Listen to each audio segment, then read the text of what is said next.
desafíos en la investigación con datos integrados, organizado por el consorcio IDI, Universidades por una infraestructura de datos integrados para Chile, integrado por la Universidad Adolfo Ibáñez, la Pontificia Universidad Católica de Chile, la Universidad de Chile y la Universidad Diego Portales.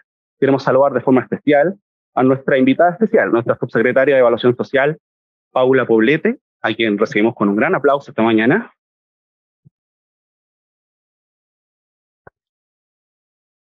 A nuestra vicerrectora académica, Soledad Arellano, vicerrectora académica de la Universidad Adolfo Ibáñez. Saludamos también a nuestra decana de la Escuela de Gobierno de la Universidad Adolfo Ibáñez, señora Diana Kruger. Al director de la Escuela de Ingeniería Comercial de la Universidad Diego Portales, don Andrés Hernández. De forma especial saludamos a quienes van a presentar los resultados de sus proyectos de investigación, a Josefa Aguirre, Valentina Paredes y don Dante Contreras. Les damos un aplauso. Y más allá también queremos saludar de forma especial a la líder del integrante del comité coordinador del consorcio IDI y directora del GovLab de la UAI, María Paz Hermosillo. Muy bienvenida. Saludamos especialmente también a quienes se han conectado a la transmisión vía Zoom, como también a quienes nos acompañan de manera presencial.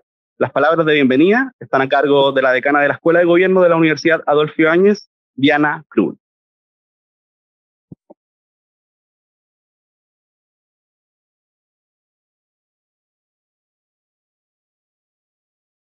Gracias, Carlos. Creo que nunca me habían aplaudido. Gracias. Bueno, bienvenidas y bienvenidos. En nombre del Consorcio de Universidades por una Infraestructura de Datos Integrados para Chile, o Consorcio IDI, integrado por la UAI, como acaba de mencionar Carlos, la Pontificia Universidad Católica de Chile, la Universidad de Chile y la Universidad Diego Portales, les quiero dar a todos y a todas la más cordial bienvenida a nuestro seminario sobre esta valiosa herramienta del Ministerio de Desarrollo Social y Familia, que es RIS Investigación, y donde hoy vamos a ver los aprendizajes y desafíos de trabajar con datos integrados. El consorcio IDI surgió en diciembre del 2021 en respuesta a barreras enfrentadas para acceder a datos administrativos del Estado en el ámbito de la investigación, tanto científica como aplicada, y en la elaboración y evaluación de las políticas públicas del país. Con el impulso inicial de la UAI, quiero reconocer a María Paz Hermosilla, que lideró esta iniciativa, invitamos a las mencionadas universidades a colaborar en impulsar una política orientada a la creación de una infraestructura de datos integrados en Chile. Existen otros países y creíamos que era posible crear una acá. Poco a poco nuestras acciones se fueron materializando a través de la coordinación de distintas unidades en las universidades que mencioné. La Escuela de Gobierno UAI, el GovLab de la Escuela de Gobierno, el Centro de Estudios COES, donde participamos las 4 universidades también, la Escuela de Gobierno de la Católica, el Instituto Milenio Fundamento de los Datos y el Centro de Encuestas UC. Logramos incluir la idea de infraestructura de datos integrados en algunos programas presidenciales. Expusimos en la Comisión del Futuro del Senado, conseguimos que la Biblioteca del Congreso realizara 6 estudios sobre casos IDI en otros países. También desarrollamos junto al Consejo para la Transparencia un estudio sobre una IDI bajo el proyecto de ley de datos personales. Estábamos comentando hace un rato. Realizamos una misión internacional a Nueva Zelanda para conocer su sistema de datos integrados y preparamos una misión a Reino Unido para noviembre de este año que tiene el mismo fin. Hoy los hemos invitado acá para revelar los buenos ejemplos sobre sistemas de datos integrados que nos gustaría que se replicaran en Chile, en todo el estado de Chile. En eso, el Ministerio de Desarrollo Social y su iniciativa RIS Investigación llevan la delantera. Pero también la invitación hoy es a reflexionar sobre los desafíos en el uso de datos integrados y cómo estos son un recurso invaluable para el bien público. Queremos expresar nuestro agradecimiento a la subsecretaria de Evaluación Social, Paula Poblete, por compartir la perspectiva del Gobierno de Chile hoy, por acompañarnos. También queremos agradecer a los investigadores que están acá hoy, Valentina, Dante y Josefa, quienes van a compartir sus experiencias utilizando RIS Investigación. Agradecemos también a nuestra vicerrectora académica, Soledad Arellano, y al director de la Escuela de Ingeniería Comercial de la Universidad Diego Portales, Andrés Hernando, quienes participaron en los inicios de esta iniciativa hace varios años, quienes van a enriquecer este panel para conversar sobre el valor de investigar con datos integrados. Y finalmente, queremos agradecerle a todas y todos ustedes por estar acá presencialmente y por Zoom. Agradecemos su participación.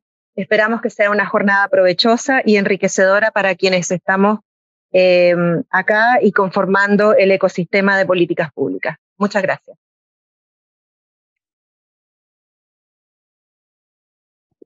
Muchas gracias, decana. RIS Investigación es la herramienta que permite a investigadores e investigadoras acceder a los datos del Registro de Información Social del Ministerio de Desarrollo Social y Familia. Es el caso más avanzado en sistemas de datos integrados en el Estado de Chile, que se espera extrapolar a más organismos públicos, facilitando el acceso de datos administrativos.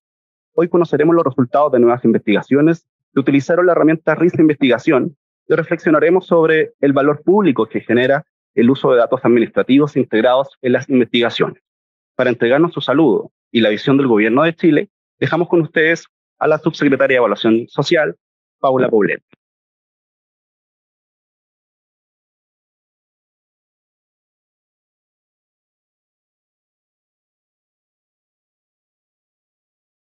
Hola, buenos días a todos y a todas, también a las personas que están conectadas. Yo creo que todos ustedes trabajaron o incluso todavía trabajan con encuestas, ¿no? Y hasta hace un tiempo eso era con lo único con lo que contábamos. Y el RIS, finalmente el RIS, como el Registro de Información Social, es, y con ello también el RIS Investigación, es fruto de un avance, ¿no? De un avance en términos tecnológicos, en términos de los estándares de gobernanza de datos, en términos de prácticas también de protección de la privacidad de las personas y del uso ético de la información. Este esfuerzo del que hoy día vamos a ver frutos súper concretos ha contado precisamente con el respaldo institucional, con un apoyo normativo también y también de capacidad tecnológica. Y también hay que decirlo con recursos, con presupuesto. Esto requiere de inversión en tecnología. Ya les vamos a contar más adelante de cuáles son los avances que estamos teniendo en esa materia, pero también de recursos físicos y de profesionales. Entonces, ahí hay un respaldo del Estado, de Hacienda, en poder ir conformando este ecosistema, que sin duda hay espacio para mejora. Sabemos que hay desafíos ahí, pero que estamos también contentos y satisfechos de poder ofrecerlo para ver efectivamente estos frutos hoy. Así es que bienvenida a la conversación y el intercambio, y muchas gracias por la invitación.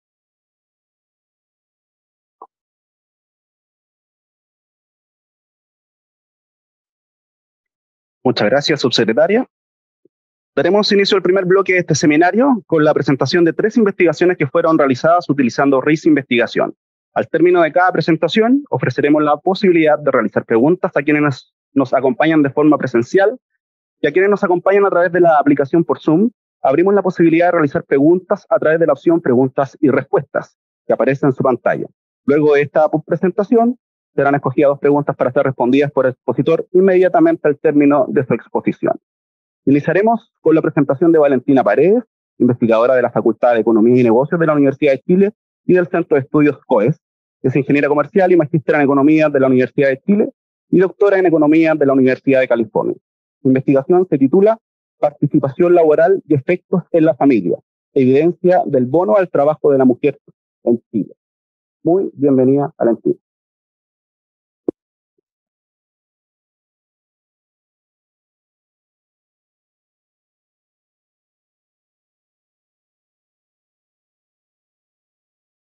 Hola, gracias. Esta investigación fue realizada en conjunto con María Isidora Palma y Daniela Paz. Bueno, ya. La motivación para realizar esta investigación nace de la baja participación laboral femenina en Chile y si hay herramientas que sean eficientes, eficaces para promover una mayor participación laboral, sobre todo en mujeres más vulnerables, que son las que tienen brechas más grandes en participación. Entonces fuimos a estudiar el impacto del bono al trabajo de la mujer, el BTM, que es una política que nace el 2012 bajo el alero del CENSE y es un bono que tiene una parte de subsidio a la mujer trabajadora y una parte también de subsidio al empleador. Nosotros nos enfocamos sobre todo en las mujeres que reciben este bono y cómo el acceso al bono, ser elegible al bono, puede impactar sus outcomes tanto laborales como outcomes familiares de las mujeres. Entonces fuimos también no solo a ver qué pasa con las mujeres, sino qué pasa con sus familias y específicamente en sus hijos en edad escolar. ¿Ya? Este bono entonces cuenta con esta transferencia a las mujeres y la transferencia a los empleadores. Es un bono que está dirigido para mujeres entre 25 y 59 años y las condiciones de elegibilidad son estar trabajando en el mercado formal, ya sea como trabajadora dependiente o independiente, tener sus condiciones previsionales al día y también ser parte del grupo de la población de mayor vulnerabilidad. Acá los requisitos de elegibilidad fueron cambiando a lo largo del tiempo. Entonces, cuando parte este bono, los requisitos de elegibilidad se construyen a partir de la ficha de protección social y va dirigido al 30% de mujeres más vulnerables. Eso empieza 2012, 2013, el 2014 aumenta un poquito el grupo de mujeres elegibles al 35% más vulnerables. Esto sigue aumentando en el tiempo, luego el 40%, y después empieza a ser adjudicado a través del registro social de hogares del 2017 en adelante, donde se mantienen apuntando al 40% más vulnerable de mujeres. Nosotras acá en esta investigación nos enfocamos al principio del bono, a los comienzos. Entonces vamos a estar analizando qué pasó con las mujeres que eran elegibles para el bono, pero al comienzo del año 2002. Entonces estamos pensando en este 30% de mujeres más vulnerables de acuerdo a esta ficha de protección. El bono ha sufrido cambios en la forma de postular, pequeños cambios a lo largo del tiempo, pero se puede resumir como que las mujeres pueden postular durante todo el año a través de una página web. El CENSE verifica los antecedentes y al principio lo que hacía es que daba un puntaje continuo de selección. Entonces, con este puntaje, las mujeres que quedaban bajo el puntaje de corte, que eran las mujeres más vulnerables, podían adjudicarse al bono, y las que quedaban sobre este puntaje no se lo podían adjudicar. Y después la validación de estos requisitos para seguir recibiendo el beneficio se siguen haciendo de manera mensual. Los datos que usamos, que acá es donde el RIS de investigación se vuelve fundamental, porque si ven el listado de datos que estamos usando en esta investigación, era imposible hacerlo si es que no tenemos la posibilidad de juntar bases de datos de distintos ministerios y de distintas fuentes. Entonces estamos usando desde el CENSE, tenemos a las postulantes al bono, y si es que se lo adjudicaron o no. Después del Ministerio de Desarrollo Social y Familia tenemos el universo de potenciales beneficiarias del BTM, así como sus características demográficas y socioeconómicas. Del Ministerio de Educación tomamos las bases de datos de sus hijos en edad escolar y entonces podemos ver outcomes de rendimiento académico, de asistencia a clase, de repitencia escolar, de deserción, etc. Luego, de la administradora de fondos de cesantía podemos ver outcomes laborales. Acá nos limitamos a empleo formal, porque estamos hablando de datos administrativos, pero nos permite ver entonces renta de las mujeres y participación laboral de las mujeres en mercado formal. Y después también muy importante, necesitamos en esta investigación datos del registro civil para unir la información de mujeres con la información de sus hijos y poder hacer esta investigación, además de ver estado civil, edad y otras cosas.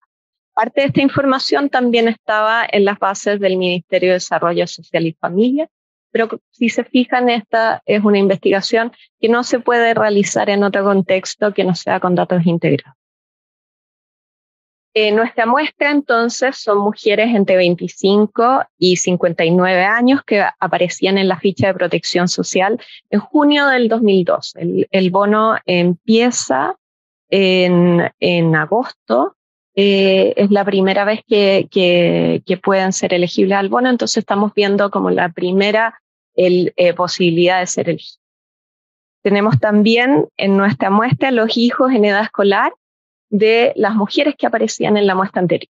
Entonces pegamos la información de esta base de mujeres con información de niños, niñas y adolescentes en edad escolar y ellos son parte de esta segunda muestra.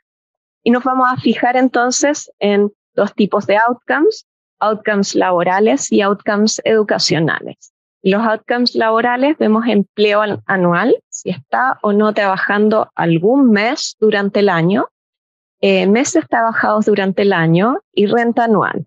Todos los outcomes los vemos a nivel anual. Los outcomes educacionales también a nivel anual, la asistencia escolar, el promedio general de notas y una probabilidad de repetir. O sea, si es que a fin de año el niño repite o no repite. Y los outcomes los tenemos para los años 2010 y 2015. En la investigación también vimos hasta el 2019, pero acá en la presentación esto es lo que mostramos. Si se fijan, acá tenemos outcomes anteriores también a la implementación del bono, y es para revisar algunos supuestos de la investigación, si es que estas mujeres eran comparables o no antes de adjudicarse el bono, para ver si efectivamente lo que encontramos es producto del bono o son diferencias previas de las mujeres. Nos fijamos en dos variables de interés: ser elegible para el BTM y ser beneficiaria del BTM.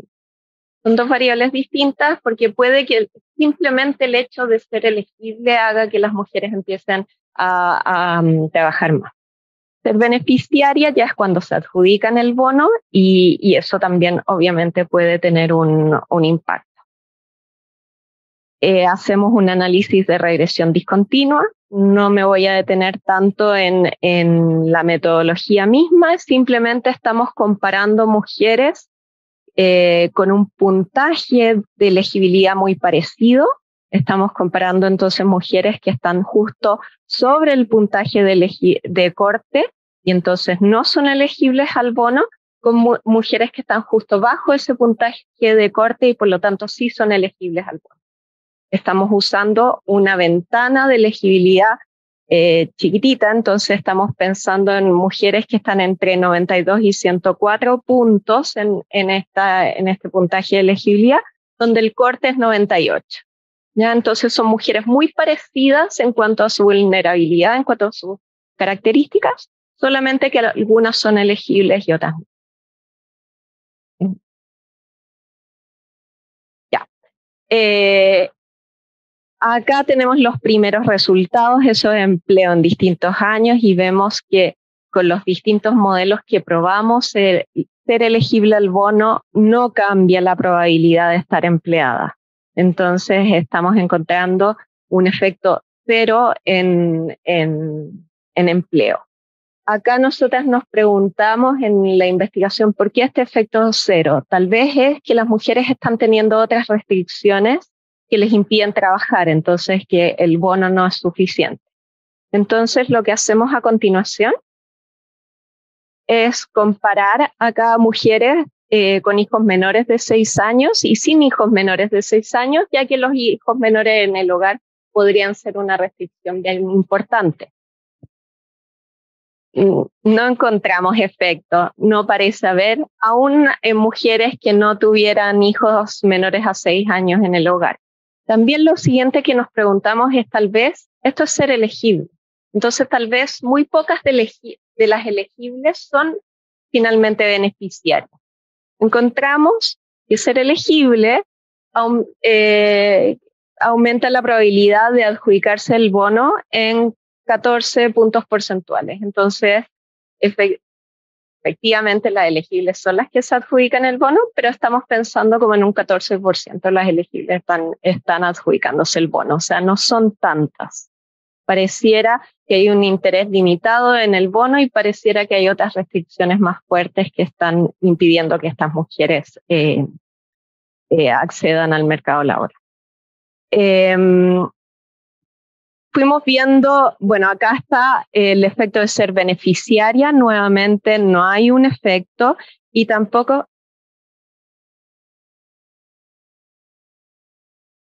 Ya, en renta y número de meses empleados no encontramos un efecto, tampoco en outcomes de los niños. Entonces el efecto de este bono es básicamente un cero. Entonces el BTM, por lo menos a este comienzo, donde apuntaba a las mujeres del 30% más vulnerables, no fue efectivo en aumentar ni la participación laboral ni las remuneraciones. Vimos distintos grupos de mujeres y esto se mantuvo. Hay un take-up bajo, estamos hablando de 12-14% de las mujeres elegibles obtuvieron el bono. Esto podría indicar problemas de información o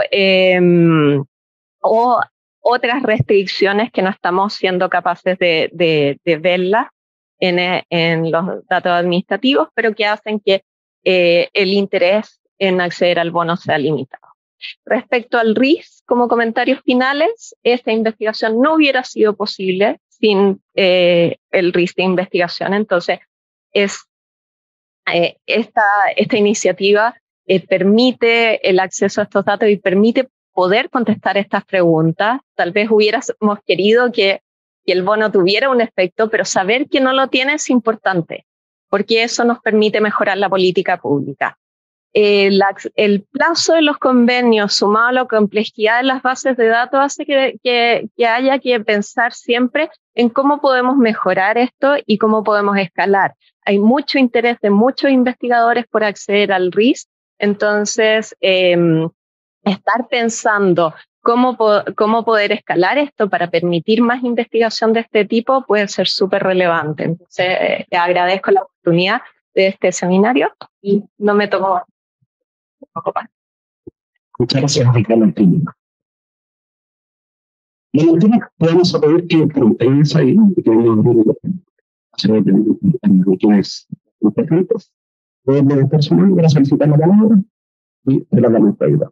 Una votación micrófono y lo que está.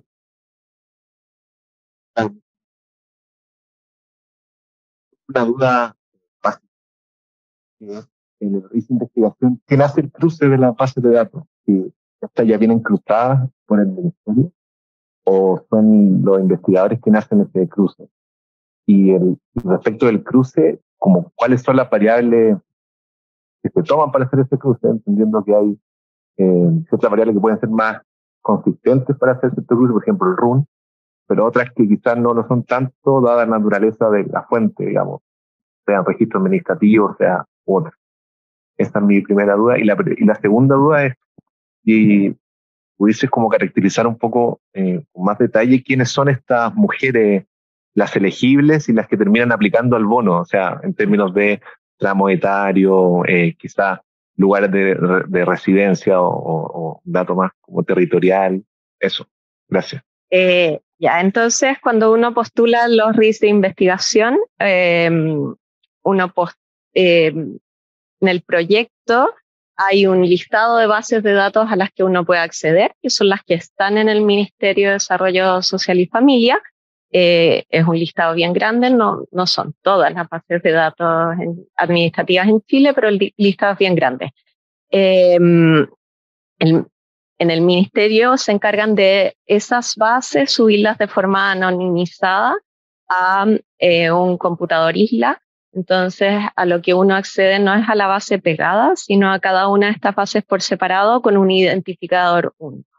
Entonces, todas las bases sin anonimizar tienen root y ahora entonces se entregan con este identificador único que permite el pegue, y el ministerio además se preocupa de que no haya posibilidad alguna de poder identificar, además de que todo esto siempre trabaja en computador. Respecto a la segunda pregunta, acá lo que hacemos es tomar a mujeres entre 25 y 59 años en junio del 2012, que están cerquita del 30% de mujeres más vulnerables de acuerdo a la ficha de protección social. Entonces son mujeres, acá es una ventana de vulnerabilidad que no te sabría decir el porcentaje exacto, pero estamos pensando, o sea, en la muestra que estamos usando acá entre 25 y 35 por ciento así de vulnerabilidad. Ahora, claro, las que postulan finalmente al bono no tengo acá la caracterización. Pero sería una forma interesante de poder ver las restricciones activas que están haciendo que algunas mujeres postulen. Aún tiene preguntas interesantes en esta posición. Una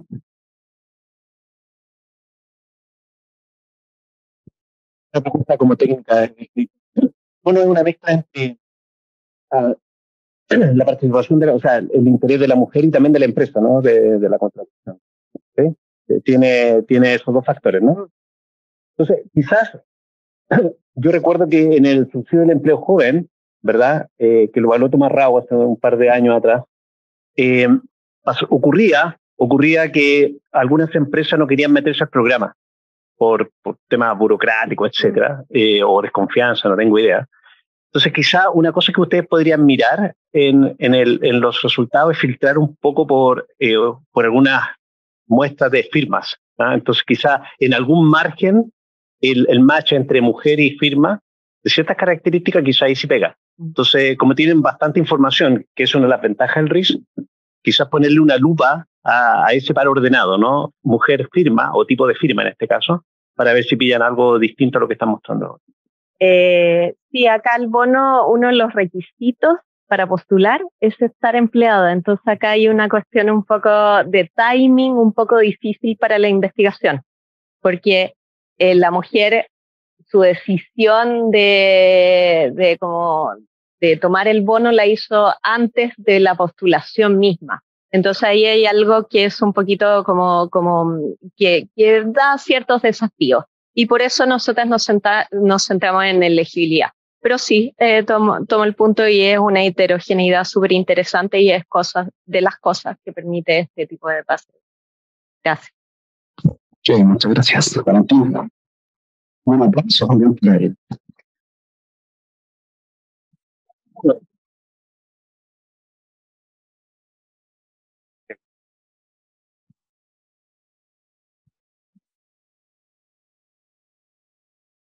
Hay algunas preguntas que se han hecho en Zoom, pero que tienen que ver más en general con el RIS, que las vamos a dejar para el panel de conversación para más adelante. ¿Ya? Así que a continuación presentará Dante Contreras, investigador de la Facultad de Economía y Negocios de la Universidad de Chile y del Centro de Estudios COES, es doctor en Economía de la Universidad de California, y su investigación se titula Maternidad y desigualdad de género en el mercado del trabajo. Damos la bienvenida a Dante Contreras.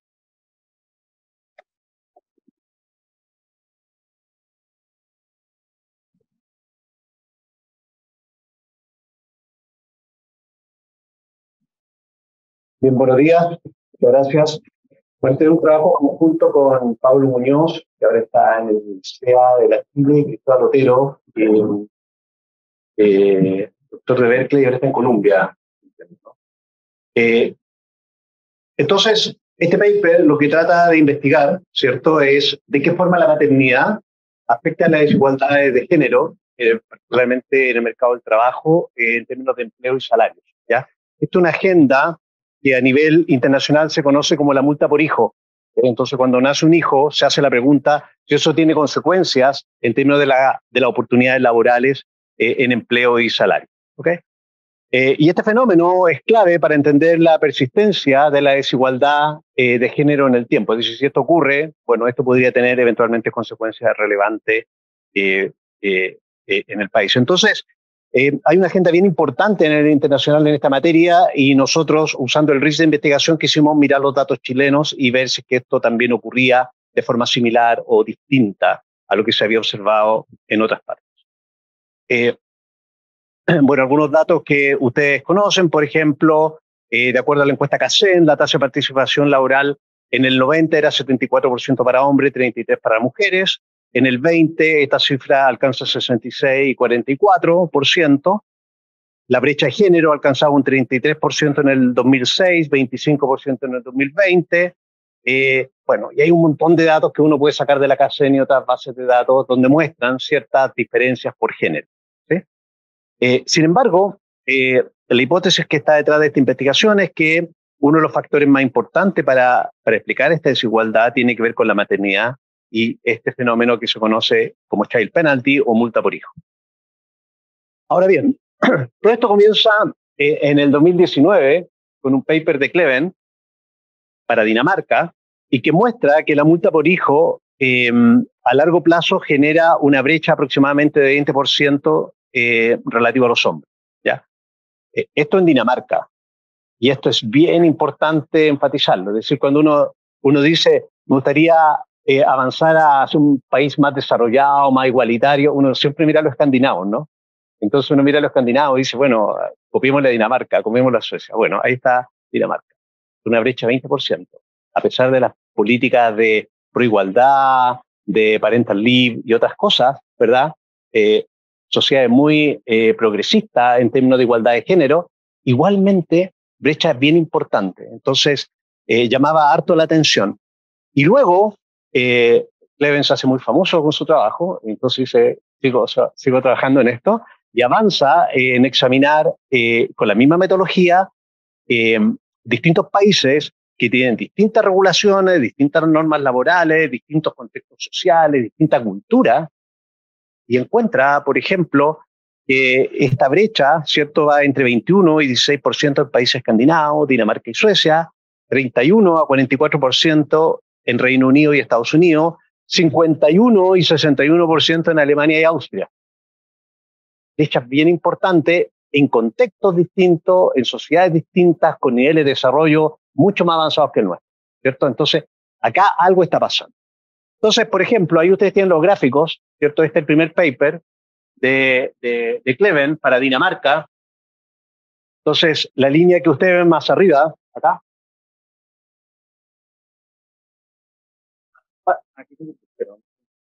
Entonces, ahí está cuando nace el primer hijo.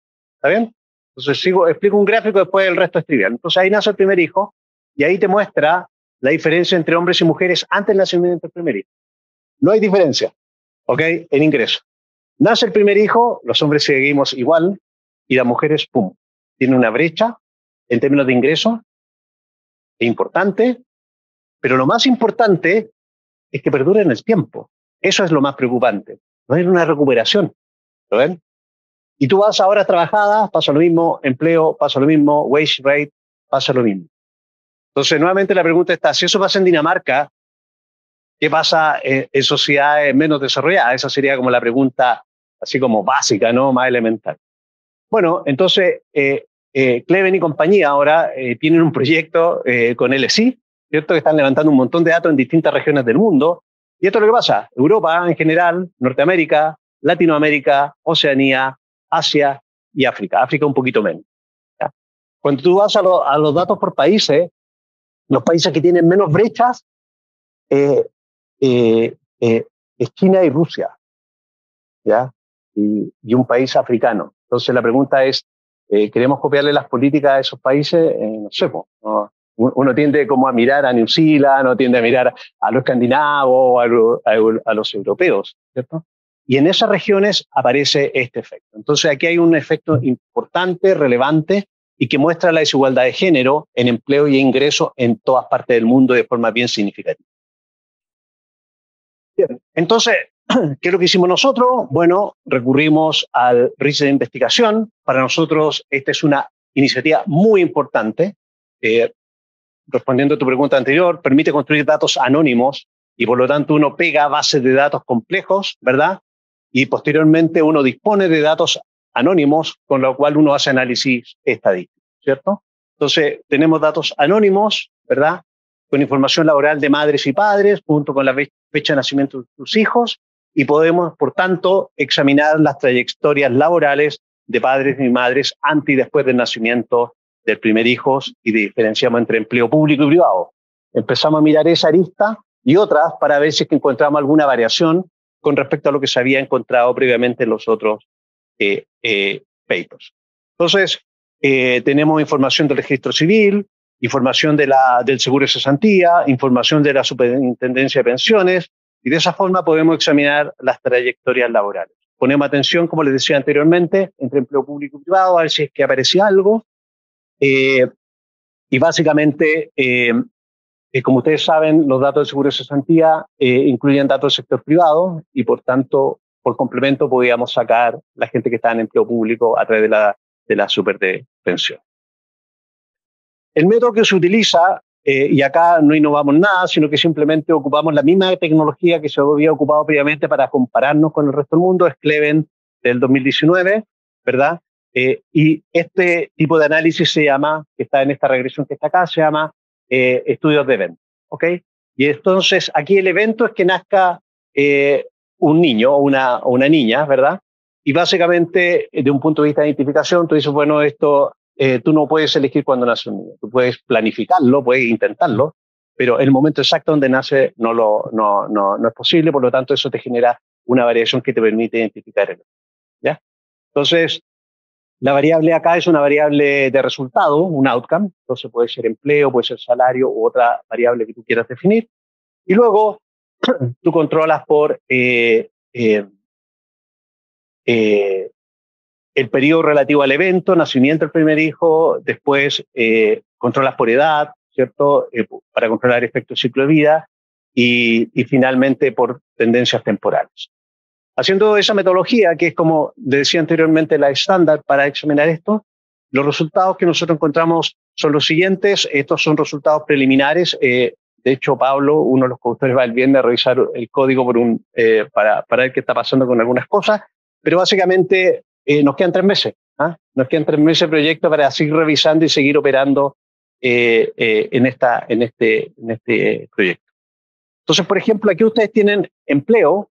Aquí lo separé de inmediato para facilitar la discusión, digamos. Entonces aquí está el empleo privado y público. La línea roja son los hombres y la línea azul son mujeres. Entonces fíjense, al igual que en otros países, ¿cierto? Hay una tendencia pareja entre hombres y mujeres antes del nacimiento del primer hijo. Aquí es como que ocurre el embarazo, aquí ocurre el nacimiento. Y aquí algo ocurre entre los hombres y las mujeres empiezan a perder tiene una brecha muy importante en términos de empleo en el sector privado y también en el sector público. ¿Okay? Ocurre en ambos sectores y aparentemente es más grande en el sector privado que en el sector público.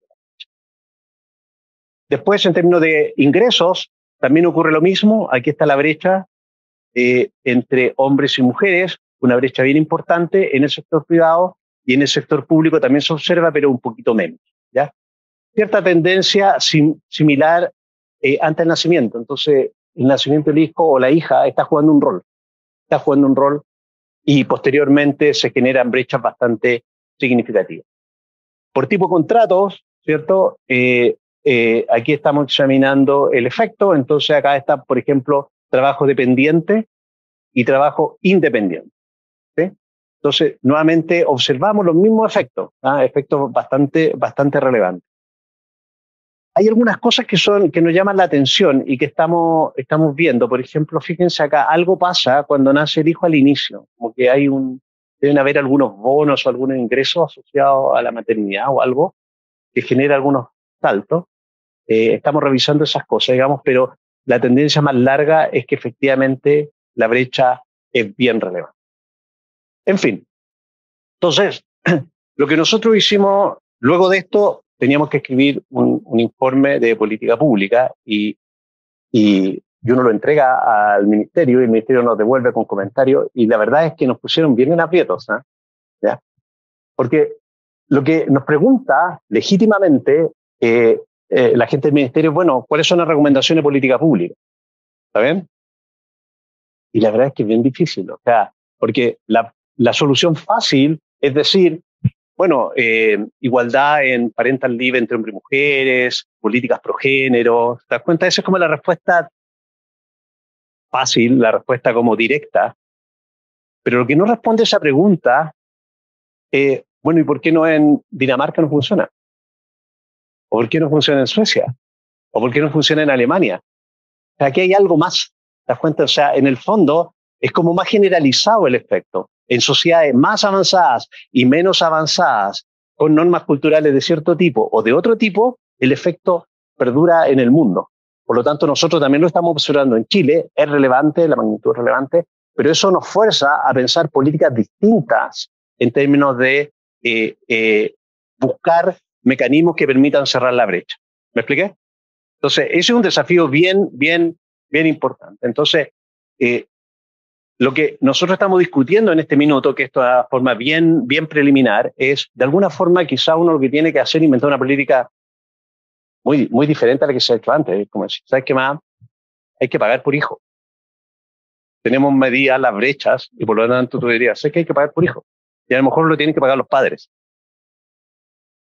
¿Está bien? Entonces, estoy provocando a la audiencia acá con ese argumento, no estoy diciendo que sea la política correcta, simplemente estoy diciendo las políticas estándar que uno se le tendería a mencionar, que sí tienen muchas sociedades, no permiten cerrar la brecha. Por lo tanto, hay que pensar fuera de la caja. ¿Ok? Esa es la respuesta. Muchas gracias. Si queremos que esto te quedes ahí, hay algunas preguntas del público y de esto va a ser que Valentín Garés que quiere.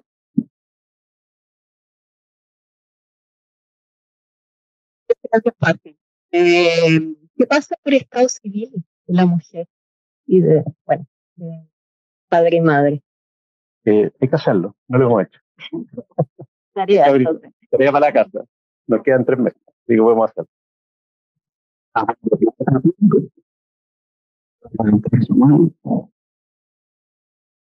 Adelante. Preguntando a Valentina, ¿te referías a hogares monoparentales o biparentales? Ya. Sí, empezó. Y comuna. Y comuna para el territorio. Sí, por favor.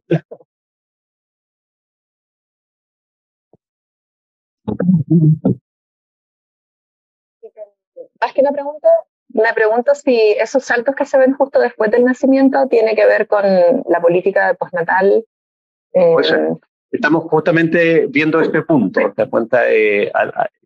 Nuestro gráfico tiene una forma distinta al resto del mundo justo ahí. Entonces, sí, porque tenemos una política. Tiene que haber nuestra política que es más diferente. Estamos justamente no. Pero eso sí lo estamos abordando. Lo otro es tarea para acá. Secretaria. Me reparan, si me salgo en el rol como secretaria muy casado. Hombre, que no puedo. Metí harto en ese tema. Algunas cosas para meter el para la sopa.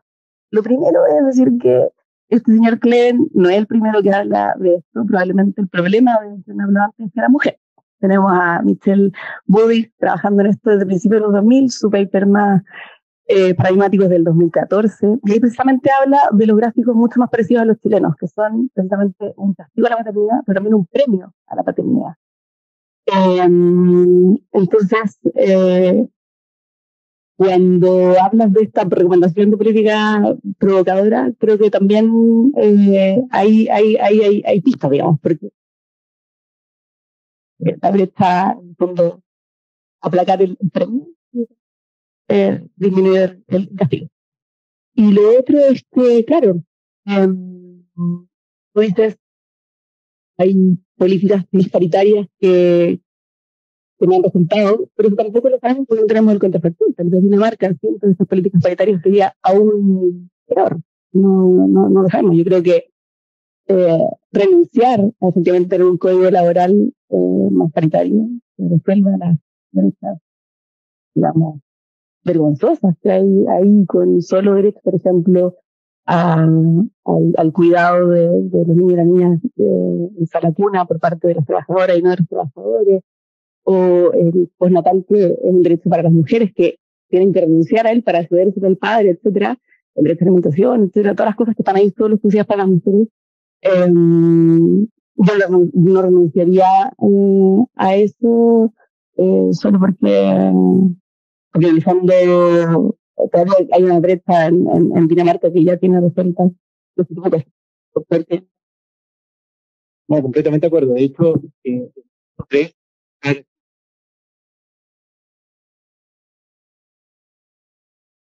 cuando ese es el punto. Nuestro punto es simplemente decir, oye, en otros países que sí tienen estas políticas, quizás faltan más cosas. Entonces, esas otras más cosas, ¿verdad?, son las que no tenemos claridad. Y creo que es una invitación a reflexionar y a pensar de qué manera uno puede avanzar. Pero ciertamente yo estoy de acuerdo con eso. Lo que no sabemos es cómo responderle a ustedes cuando dicen, ya, pues díganme cuál es la política pública a implementar. Hay que pensarlo. Creo que no es tan directa y no es tan obvia la respuesta.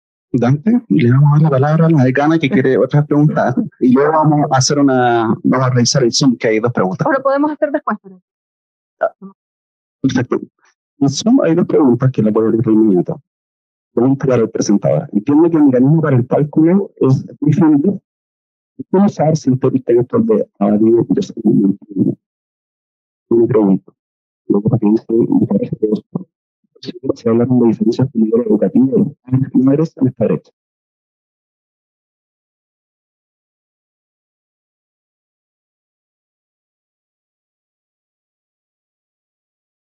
Estamos jugando el Laboratorio Internacional hoy día para poder tener un benchmark súper fácil de comparar y de comunicar, ¿no?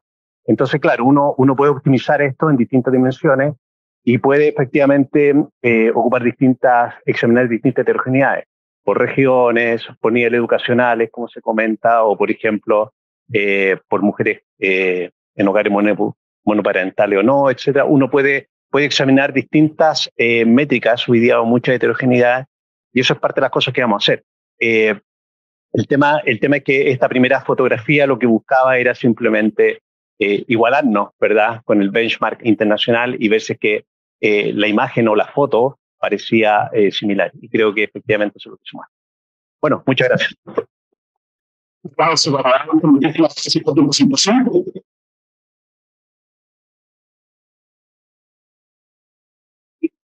a pasar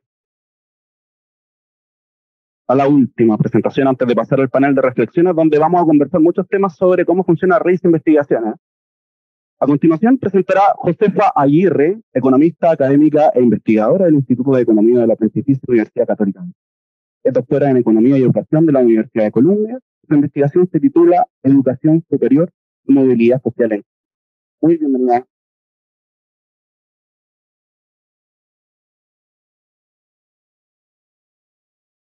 Bueno, hoy día les voy a presentar esta investigación. Muchas gracias por la invitación. No tengo tanto tiempo, así que voy a tratar de mantenerme en el horario y darles un panorama general un poco de lo que estamos haciendo, la motivación y los principales resultados que tenemos hasta ahora. Entonces, lo que nos motivó a hacer este estudio es esta idea de que ha aumentado mucho el acceso a la educación superior en los últimos años en Chile. Esto es algo que todos hemos visto. En los últimos 30 años entra un grupo importante de estudiantes a la educación superior. Y al día de hoy, si nosotros miramos las universidades, por ejemplo, vamos a ver que cerca de un 50% de quienes ingresan al sistema universitario son primera generación en su familia en ir a la universidad. Entonces, estas son buenas noticias, ¿verdad? Pero tener a más gente que está yendo a la educación superior no necesariamente implica que esto va a generar mayor movilidad social. Entonces, para aumentar los ingresos de estos individuos tienen que ocurrir al menos dos cosas. Primero, esto depende de si están escogiendo carreras que son rentables o no. Entonces, tenemos una amplia literatura que al día de hoy ha documentado que más que decidir ir o no ir a la educación superior, la decisión quizás más relevante es qué estudiar. Entonces, los retornos varían mucho por área de estudio, por ejemplo, sobre todo por área de estudio, y vemos incluso trabajos para Chile que muestran que en el caso de algunas carreras los retornos podrían ser incluso negativos de ir a ciertas carreras y muy positivos de ir a otras. Entonces, una primera cosa que tiene que ocurrir es que estudiantes, por ejemplo, de primera generación, efectivamente estén yendo a carreras que son rentables. Y una segunda condición que se tiene que cumplir es que estas carreras sean rentables para ellos. Y eso tampoco es obvio. Entonces, hemos visto literatura reciente que sugiere que una misma carrera podría tener retornos distintos para estudiantes de nivel socioeconómico alto versus bajo. Entonces, por ejemplo, carreras de elite para estudiantes de colegio público versus privado. Entonces, eso es algo que nos preocupa. Carreras de business, por ejemplo. Entonces, ¿qué es lo que queremos hacer nosotros en este estudio? Nosotros queremos tratar de tener una medida de hasta qué punto la educación superior, y para ser más precisa, nosotros lo que podemos mirar acá son las universidades del CRUT. Entonces, ¿hasta qué punto están contribuyendo a generar mayor movilidad social? ¿Hasta qué punto están aumentando los ingresos de estos individuos que son primera generación? Y si acaso podemos hacer más o no. Entonces, esta es una pregunta que nos planteamos nosotros y que de hecho está muy como en la palestra. Afuera se está discutiendo el rol de las Ivy League, etcétera. Ahora, el gran desafío acá es que nosotros tenemos que estudiar el impacto causal de ir a una carrera, ¿ya? Y esto no es cosa de mirar los datos de Mi Futuro, por ejemplo, el ingreso promedio de alguien que se gradúa de la ingeniería comercial en la Universidad Católica, porque este individuo tiene un perfil particular, un nivel socioeconómico, además sacó un puntaje en la prueba, entonces yo no sé cómo le habría ido si no hubiese estudiado esa carrera. Yo quiero saber cuánto aportó la carrera, como el valor agregado de cada carrera, no simplemente comparar promedio. Entonces, eso es lo que nosotros hacemos en este estudio. Entonces, para darles un panorama general de lo que tenemos en la cabeza, nosotros observamos una diferencia en ingresos. Y acá me voy a enfocar para separar en dos grupos, estudiantes que son primera versus segunda generación. No ganan lo mismo, ¿ya? Aunque ambos hayan ido a la universidad. Y eso no es del todo sorprendente, porque parte de esta diferencia en ingresos se puede explicar por lo que yo llamo un potencial latente. O sea, estos estudiantes tuvieron historias de vida distintas, se crecieron en distintos barrios, fueron a distintos establecimientos educacionales, tienen padres distintos, tienen una red de contacto distinto, y yo no puedo pretender que la educación superior necesariamente elimine toda esta brecha. Pero lo que sí me quiero preguntar es si la educación superior está haciendo un cambio, ¿ya? ¿Está acrecentando esta brecha? ¿Está disminuyendo esta brecha? ¿Qué está ocurriendo ahí? Y ¿por qué podría efectivamente acrecentar o disminuir esta brecha? Bueno, es posible, como les decía, que incluso habiendo ido a un mismo programa, los retornos del valor agregado de ir a ese programa sea distinto para individuos, por ejemplo, que son primera o segunda generación. Pero también es posible que elijan distintos programas. Elegir es una manera, porque al final no es solo preferencia, ¿verdad? O sea, tiene que ver con mis puntajes. Entonces, partes con lo que yo elijo, pero también con las restricciones que me impone el sistema. Entonces, les doy un panorama general de lo que encontramos hasta ahora. Esto es trabajando con gente relativamente joven, o sea, muy al inicio de sus carreras. Lo que observamos es que hay una diferencia de ingresos de 5%. Esto es bien al inicio y probablemente crece a lo largo del tiempo. Ahora, la buena noticia es que si estos individuos no hubiesen ido a la educación superior, esta brecha sería mucho mayor entre estudiantes que son primera y segunda generación. Entonces, la educación superior sí está contribuyendo a disminuir esta diferencia en ingresos, ¿ya? ¿Y cómo contribuye a disminuir esta diferencia en ingresos? Vemos que, de hecho, los retornos tienden a ser mayores para los estudiantes que son primera generación. O sea, ellos ganan más con ir a la universidad que un estudiante que es segunda generación. Y eso explica gran parte de por qué esta brecha sí se está cerrando. O sea, la educación superior, o las universidades que analizamos, sí están haciendo una diferencia.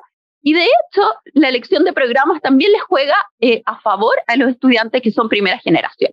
Y esto tiene que ver con que cuando nosotros hacemos esto de manera rigurosa, lo que vamos a ver es que lo que más genera diferencia en los retornos son las áreas de estudio.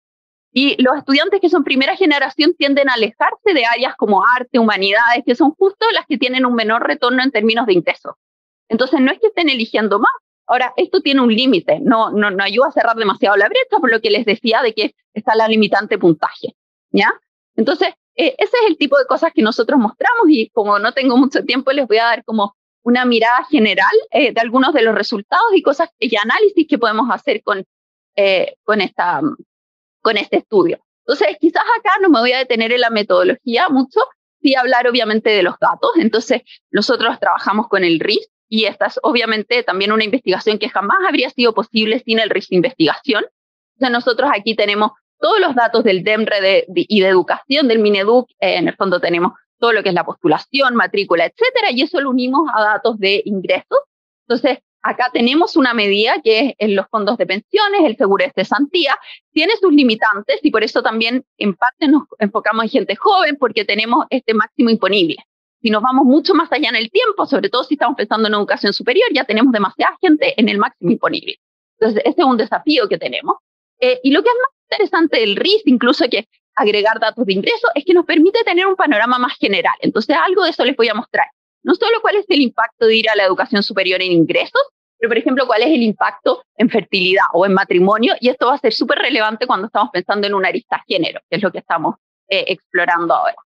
Entonces, no voy a detenerme en la metodología, pero para estimar, lo clave es poder estimar esto de manera causal, y ahí es donde nosotros utilizamos una regresión discontinua, que es similar a lo que habló Valentina, en el fondo. Estamos comparando a estudiantes que están muy cerca del puntaje de corte, pero además tenemos que hacer una serie de innovaciones en términos metodológicos, porque son muchas alternativas acá. Entonces yo quiero estudiar el retorno de ir como a cada carrera versus, por ejemplo, no haber ido, de manera que sean comparables. Entonces ahí tenemos una serie de desafíos que nos llevó bastante tiempo a resolver, pero va muy en línea con lo que se está haciendo afuera, en el fondo la literatura afuera. Entonces, esto es un panorama general como de cómo son las diferencias de alumnos que son primera versus segunda generación en ingresos. Esto cuando son muy jóvenes, ya se observa que los que son primera generación, esto está en dólares mensuales, ganan menos, tienen una probabilidad un poco más alta de estar empleados a los 28 años, tienen una probabilidad menor de haberse graduado, fertilidad que es mucho más alta, tasa de fertilidad muchísimo más alta que los que son segunda generación, y matrimonio es bajo al día de hoy, es bajo para ambos grupos, ¿ya? Entonces, ¿cómo contribuye la educación superior? Entonces, lo que nosotros hacemos es estimar esta suerte de valor agregado.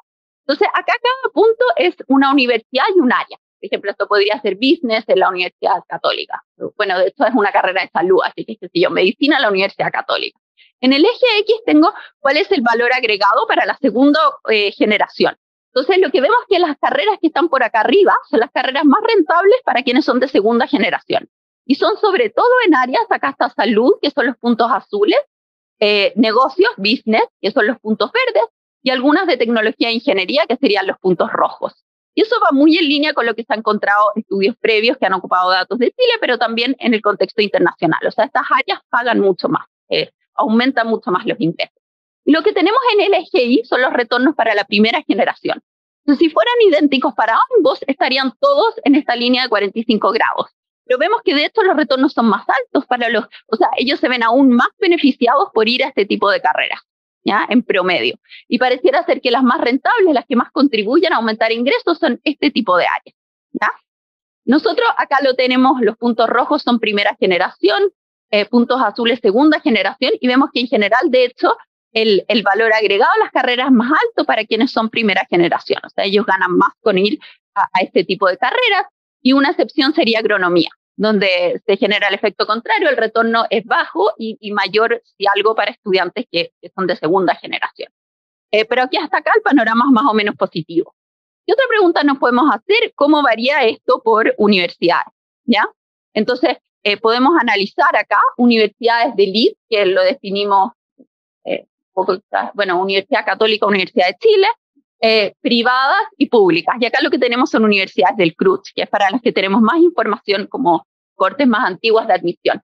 Y aquí el panorama es cero como evidente. O sea, hay carreras de universidades de elite que generan un aumento importante en ingresos, pero también carreras que no aumentan mucho los ingresos. Porque esto, como les decía, tiene que ver más con área de estudio.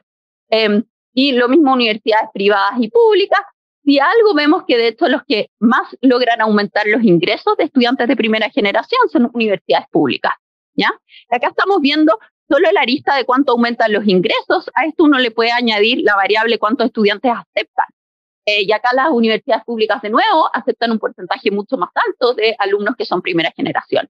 Entonces, si estamos hablando de universidades que contribuyen a aumentar los ingresos de estos alumnos, generar mayor movilidad, en realidad está por acá.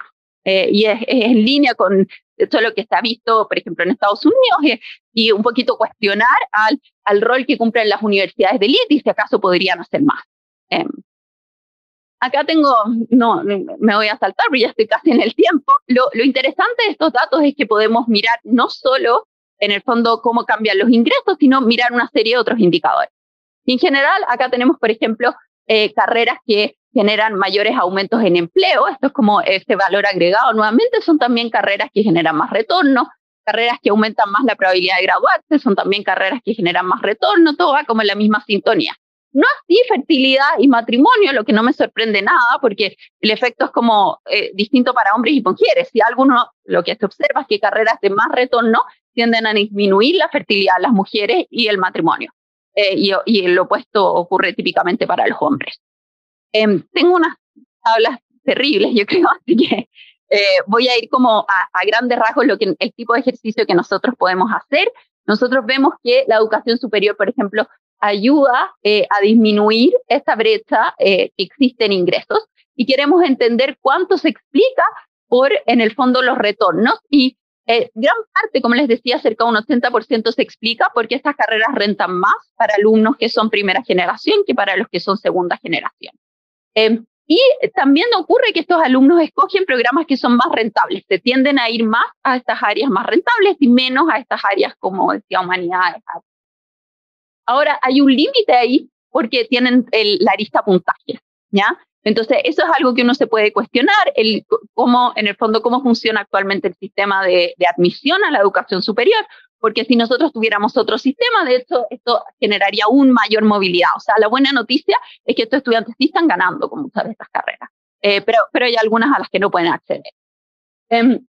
Entonces, para no pasarme el tiempo, en términos generales, y yo creo que el mensaje es positivo, o sea, la educación superior, las universidades que nosotros analizamos, están contribuyendo a disminuir, o sea, a disminuir la brecha que existe, y eso es súper interesante. Pero desde una perspectiva de política pública, uno siempre se pregunta, bueno, ¿cómo podemos hacer más? Entonces, hemos visto ahora, por ejemplo, esta discusión en Estados Unidos, bueno, ¿qué rol cumplen las Ivy League, por ejemplo? Y de hecho se ve que no aumentan demasiado ingresos y que tal vez no están contribuyendo demasiado. En nuestro caso, de hecho, vemos que esto no tiene tanto que ver con la selectividad de la universidad, sino mucho con el área de estudio. Ahora, algo que sí abierto, nosotros estamos explorando una arista más de género, también nos interesa mucho, acá estamos hablando de ingreso y podemos visualizar impacto en fertilidad, en matrimonio, pero hay una serie de otras cosas que sería muy interesante mirar, condiciones laborales, son datos que de hecho existen. Entonces, el RISA es un avance enorme, si no jamás podríamos estar donde estamos, y uno sueña con preguntas a futuro, y yo creo que ahí hay mucho que se podría hacer. Si nosotros pudiéramos mejorar esta data de ingresos, si no tuviéramos como gap en los earnings, si nosotros pudiéramos acceder a otros datos del Ministerio del Trabajo que nos permitiera caracterizar más las empresas, temas de abuso laboral o lo que sea, de condiciones laborales, por así decirlo. Y en términos de política pública, y ahí es donde estamos, y a veces, claro, no sé, se queda corto con los tiempos, porque este es un proyecto que fue ambicioso en términos metodológicos, etcétera, lo que viene es también pensar, bueno, ¿cómo cambiamos? Tratar de simular. ¿Qué pasaría si yo cambiara ciertas condiciones del proceso actual? Yo creo que el proceso actual tiene muchos beneficios en el sentido de que es un sistema muy transparente. Yo tengo mis puntajes, sé si voy a entrar o no, pero aún los puntajes correlacionan mucho con nivel socioeconómico. El puntaje de lenguajes predice muy poco de los outcomes futuros. Entonces, para al menos cuestionarse si es el mejor sistema para seleccionar a alumnos y qué implicancias tiene en términos de igualdad y movilidad. Así que ese es como el panorama general. Gracias. Gracias a la palabra de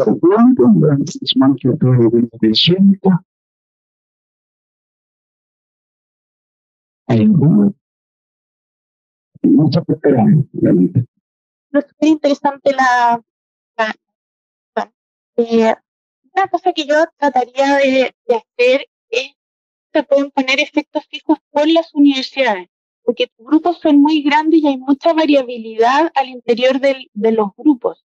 Las estatales no son todas iguales, las privadas no son todas iguales, incluso si tú comparas, no quieres después ir haciendo las recomendaciones, incluso por carreras puede ser que algunas sean mejores que otras.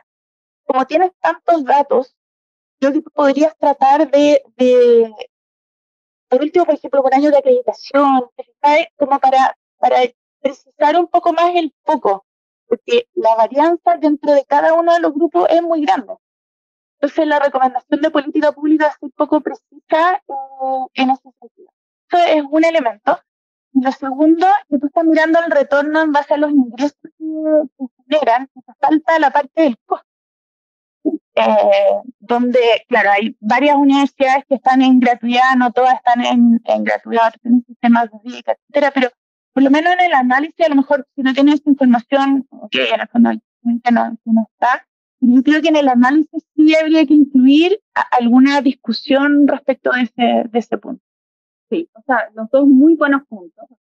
Era una primera, bueno, da igual, una primera división que es un poquito, claro, burda, universidades públicas, privadas, élite, así como una mirada general, pero yo creo que se pueden dar mucho más. De hecho, nosotros tenemos algunas tablas donde decimos, bueno, cuáles son las carreras y universidades que más están contribuyendo dentro de este grupo, porque hay mucha varianza.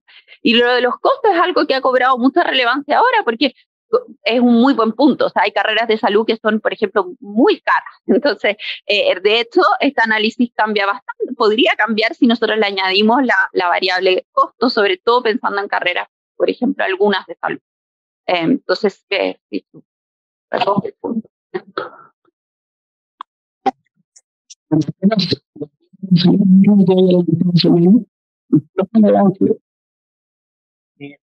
interesante. Mueve más la aguja en este marco. Quizás como poner la lupa nuevamente y ver, por ejemplo, desde qué puntaje, por ejemplo, PSU, esto empieza a activarse más. ¿Te das cuenta? O sea, debe haber heterogeneidad en la distribución de puntaje. Entonces, esto habla, por ejemplo, de la calidad de la carrera, la calidad de la universidad. ¿Te das cuenta? Hay algo ahí que debería estar gatillando esto. Entonces, también nos informa, por ejemplo, si uno quiere diseñar créditos, quiere diseñar gratuidad, de qué márgenes para arriba, por ejemplo, uno tiene mayores retornos, mayores ganancias, ¿no? Sí, o sea, yo creo que lo que es interesante acá es que bueno, Amante, tú también tenés trabajo en esta línea, pero en el fondo es no quedarnos con los promedios de ingreso, ¿verdad? Y ahí aprendemos mucho. De hecho, tenía un gráfico que veía por selectividad. Entonces, por ejemplo, si lo vemos con esta era la PSU de matemáticas, hay una correlación, pero no es tan clara, ¿ya? Y esto igual llama la atención. Uno tiene esta imagen de que necesariamente las que más aportan son estas carreras hiperselectivas, y no es tanto lo que vemos. Y para que me crean, es un poco la discusión que se está dando ahora en Estados Unidos. Ahora, esto en términos de ingresos, que estas carreras hipertop no aumentan tanto ingresos, probablemente se aumentan otras variables, tipo llegar al 1%, cargos de liderazgo, o sea, no es la única medida que tenemos. Y de hecho, lenguaje, nada. Bueno, y se lo pueden imaginar, o sea, esto no es lamentablemente cómo funciona el mundo, de que carreras de humanidades tienden a tener ingresos más bajos. Entonces, no se ve una relación para nada entre puntaje que se ha requerido en lenguaje y retorno. Eso está bien contaminado con que la predictibilidad de la PSU era bien mala. Sí. O sea, entonces no encontrar correlación puede estar asociado a eso. Eso también nos abre la lista de preguntar, bueno, que es como uno pensaría esto, ¿cuál es el retorno para distintos tipos de estudiantes y qué pasa si cambiamos la prueba? Claro. ¿Cómo debiéramos al final esto? Se toman una serie de decisiones desde la perspectiva de las universidades de, bueno, vamos a ocupar estas pruebas, los ponderadores, que es un criterio un poquito que va cambiando año a año. Entonces, en el fondo esto aporta un poquito pensando adelante la incorporación del ranking. Esas son decisiones que uno puede tomar desde una perspectiva política pública. Vamos con la última pregunta. A ver que prenda su micrófono. Muchas gracias por la presentación. Me queda la duda de cuáles son las universidades de elite o cuál es el criterio para hablar de universidades tipo elite. Y lo otro, si hay algún estudio que relacione o si lo pueden incluir la variable de si es universidad a escala nacional o a escala regional, donde también uno puede ver distintas diferencias. Y en ese contexto también, si hay alguna relación con el origen, ya sea esta primera generación o segunda generación, porque hay carreras y áreas que se sabe que se trasladan mucho de generación en generación. Y eso también podría influir tanto en el acceso como en las brechas económicas. Ya, es súper interesante la pregunta. No, voy a tratar de... A ver, en términos sí, elite, no elite, hice acá como una cosa muy simple, definí la Católica La Chile, estas son todas del CRUCH, ¿ya? Entonces no están, las universidades que ahora sí están en el proceso de admisión centralizada y eso tiene que ver con la metodología que usamos, que utilizamos estos puntajes de corte. Pero se puede hacer más. De hecho, nosotros teníamos un primer informe en que hacíamos como, uno podría calcular esto universidad por universidad, ¿no? O sea, siempre manteniendo como, estando segura que los resultados son confiables, necesitamos algo de número. Tú decías, claro, que hay áreas, esa era nuestra principal preocupación. Por ejemplo, existe este paper de Seth Zimmerman, que varios pueden haber leído, que estas carreras muy de elite en el área business solo rentaban para estudiantes de colegio privado. Y nosotros creímos que podría haber algo en esa línea. Si miramos en el agregado, acá no estamos mirando cargos de liderazgo, no estamos mirando el 1%, estamos mirando los primeros años de ingreso. Entonces, no condenemos a business porque de hecho genera un retorno bastante alto para estudiantes de primera generación, en promedio. Entonces, ese era un miedo y es algo que no incorporamos. Y mencionaste la arista regional y sí, cuando lo hacíamos a nivel más fino, yo creo que ahí había algo de no poner solo el foco en estas universidades de elite, cuando en realidad hay un conjunto importante de universidades, muchas de ellas que están en regiones y que de hecho están haciendo una contribución muy importante en términos de movilidad social. Hoy, con este aplauso queremos felicitar y agradecer a los 3 expositores. Y con un aplauso más grande para ellos, para cerrar esta parte de exposiciones. A continuación, veremos inicio del segundo bloque del evento, en el que a través de un panel de conversación iniciaremos en torno al valor público del uso de datos integrados en investigación. Se acompañan la secretaria de Evaluación, Paula Poblete, la vicerectora académica de la Universidad Adolfo Ibáñez, Soledad Arellano, y el director de la Escuela de Ingeniería Comercial de la Universidad Diego Portales, Hernández. Madera, María Paz Hermosilla, directora del GovLab UI e integrante del comité coordinador del consorcio. Vamos a los panelistas a ubicarse en el escenario. Saludar también a los más de 75 conectados que tenemos a esta hora en Zoom. A quienes nos siguen en esta transmisión, les recordamos que tendrán la oportunidad también de realizar preguntas a través de la opción preguntas y respuestas que aparecen en su pantalla, las que serán respondidas finalizando la conversación. Saludamos también a alguien que incorporó hace unos minutos, don Juan Pablo Luna, que es parte del comité del consorcio IDI, así que así como saludamos al resto de los integrantes, también te queremos saludar a ti de forma muy especial. ¿Me escuchan? Sí, parece que sí. Bueno, muchas gracias por estar aquí. Este es un evento muy anhelado. Estamos trabajando juntos en el consorcio IDI desde finales del 2019. Ahí agradecer muy especialmente a Dante Contreras, a David Bravo, a Juan Pablo Luna, a Mónica Gerber, que integran este comité y que han dedicado tiempo para crear esta coalición de incidencia, ¿no es cierto?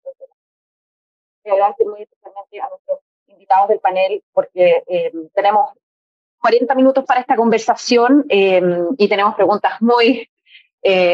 bueno, felicitaciones también desde la audiencia, han llegado felicitaciones por el RIS Investigación, creo que bueno, también las han transmitido los investigadores, nada de lo que ustedes han escuchado hoy día sería posible si no tuviéramos el RIS Investigación, que es una política pública que ya ha perdurado, ¿no es cierto?, entre gobiernos y eso es una gran noticia.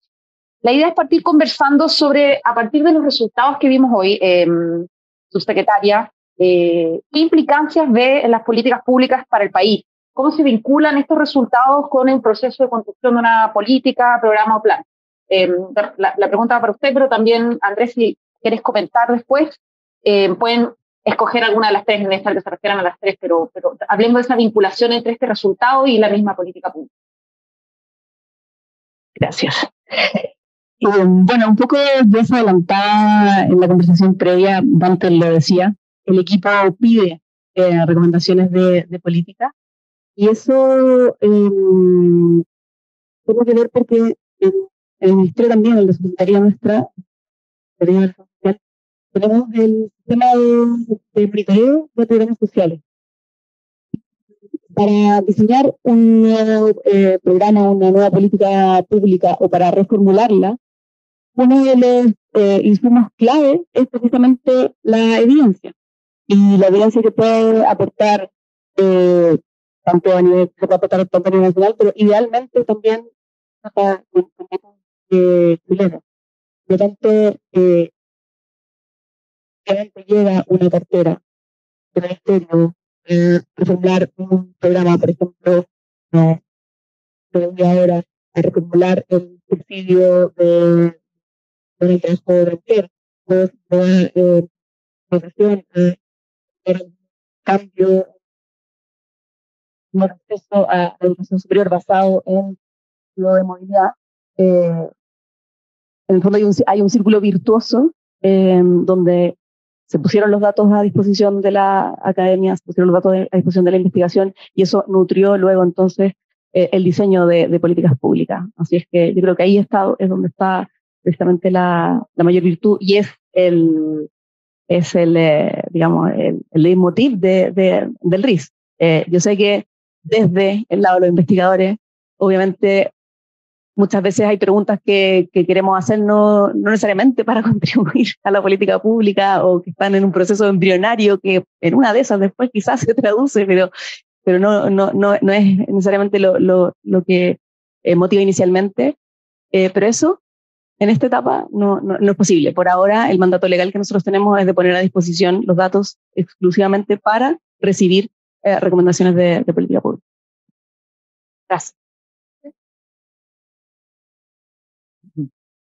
No sé si tengo mucho que agregar sobre lo que ya dijo la subsecretaria, que me parece es parte importante de lo que ocurre con el RIS.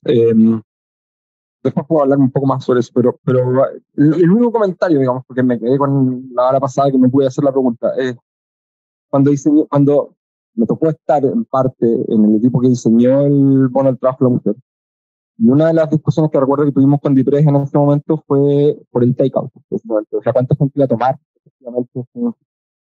Y la razón por la cual pude ir a las mujeres de 25 a 59 años, entonces, como que el punto de partida del cálculo que hizo DIPRES fue siempre que todas las mujeres que habían sido beneficiarias del CEF iban a ser beneficiarias de esto porque ya tenían expertise, digamos, de haber postulado, y esto, igual que el CEF, se postula separadamente, no necesitas que tu empresa postule para tu poder postular. Y me parece que no lo apuntamos mucho de lo que veo, digamos. Pero puede ser que eso confunda un poco los factores, porque en el fondo si el efecto del CEF hace que tú ya participes, entonces puedes no encontrar un diferencial, precisamente tú estás mirando la primera toda la razón del mundo, digamos, porque de donde no puede haber habido manipulación del instrumento, pero también son mujeres que ya conocían probablemente la política. Comentario así, solo porque me quedé con la bala pasada. A mí me gustaría agregar una cosa en relación a lo que decía la subsecretaria. Hoy día estamos con una restricción de recursos del Estado, en el fondo, bien importante. Es una restricción presupuestaria activa, probablemente más activa que hace mucho tiempo. Y estamos con muchos programas sociales. Yo celebro que haya continuidad en eso, en términos como de política de Estado, de la evaluación de las políticas, en el monitoreo, la evaluación de impacto, etcétera. Y yo creo que abrir el espacio para los investigadores para que contribuyan a hacer esa evaluación es un paso gigante, porque hoy día ni el diseño de la política pública ni la evaluación de la política pública la puede hacer el Estado solo. O sea, hoy día no están las capacidades, no porque las capacidades no sean buenas, sino que porque no son suficientes, y dejar, tal como cuando decimos que tenemos que incorporar a las mujeres a el mercado laboral, porque no podemos darnos el lujo de perder esa mitad de personas que están afuera con todas sus capacidades. Yo creo que tampoco nos podemos dar el lujo de perder todas las capacidades que están fuera del sector público. principalmente en la academia, pero no solo en la academia. O sea, también no tiene por qué ser solamente las universidades las que pueden apostar a eso. O sea, yo creo que mientras más uno abra esto, hay más ideas, hay más metodología. Las universidades en general, están los investigadores, siempre como en el límite, se le ocurren montones de cosas que uno dentro del sector público no se le ocurren. O sea, no pueden ser uno súper inteligente, pero no se le ocurre porque además está mucho más focalizado. Sin embargo, hay una cosa que dijo, no me acuerdo qué dijo, y que es bien importante, que es el rol de contraparte también que tiene el ministerio.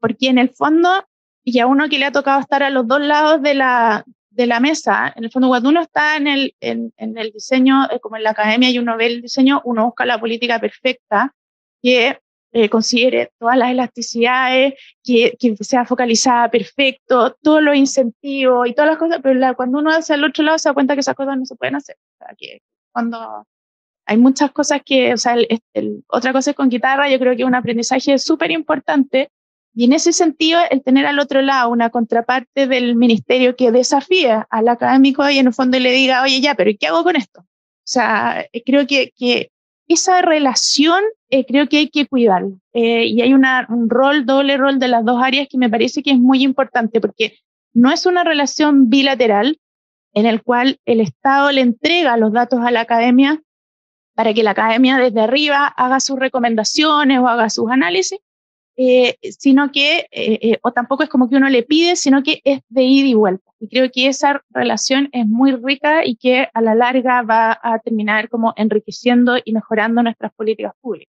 A uno le gustaría ahora que no fueran pocos proyectos, que fueran mucho más proyectos, que a lo mejor fuera algún proceso continuo, que no con hitos en los distintos momentos, pero al final también uno, yo creo que siempre tiene que mirar la película y no la foto, y ver cómo hemos avanzado y todo lo que ha mejorado, y sobre todo la continuidad que se le ha dado al RIS investigación, y creo que ahora solo queda como ir mejorando. Creo que las políticas públicas ganan mucho con esto que se está haciendo.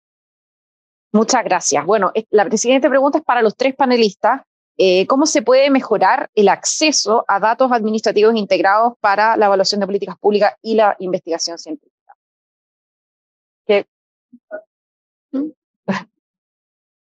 Ya, de esto sí que puedo hablar ahora si quieren, por varias razones. Una, porque bueno, me tocó estar en el lado del RIS, pero además, bueno, porque es un tema que me he preguntado muchas veces, y también, bueno, por mi otro sombrero, como ingeniero en computación, digamos, algo entiendo de cómo funciona esta infraestructura.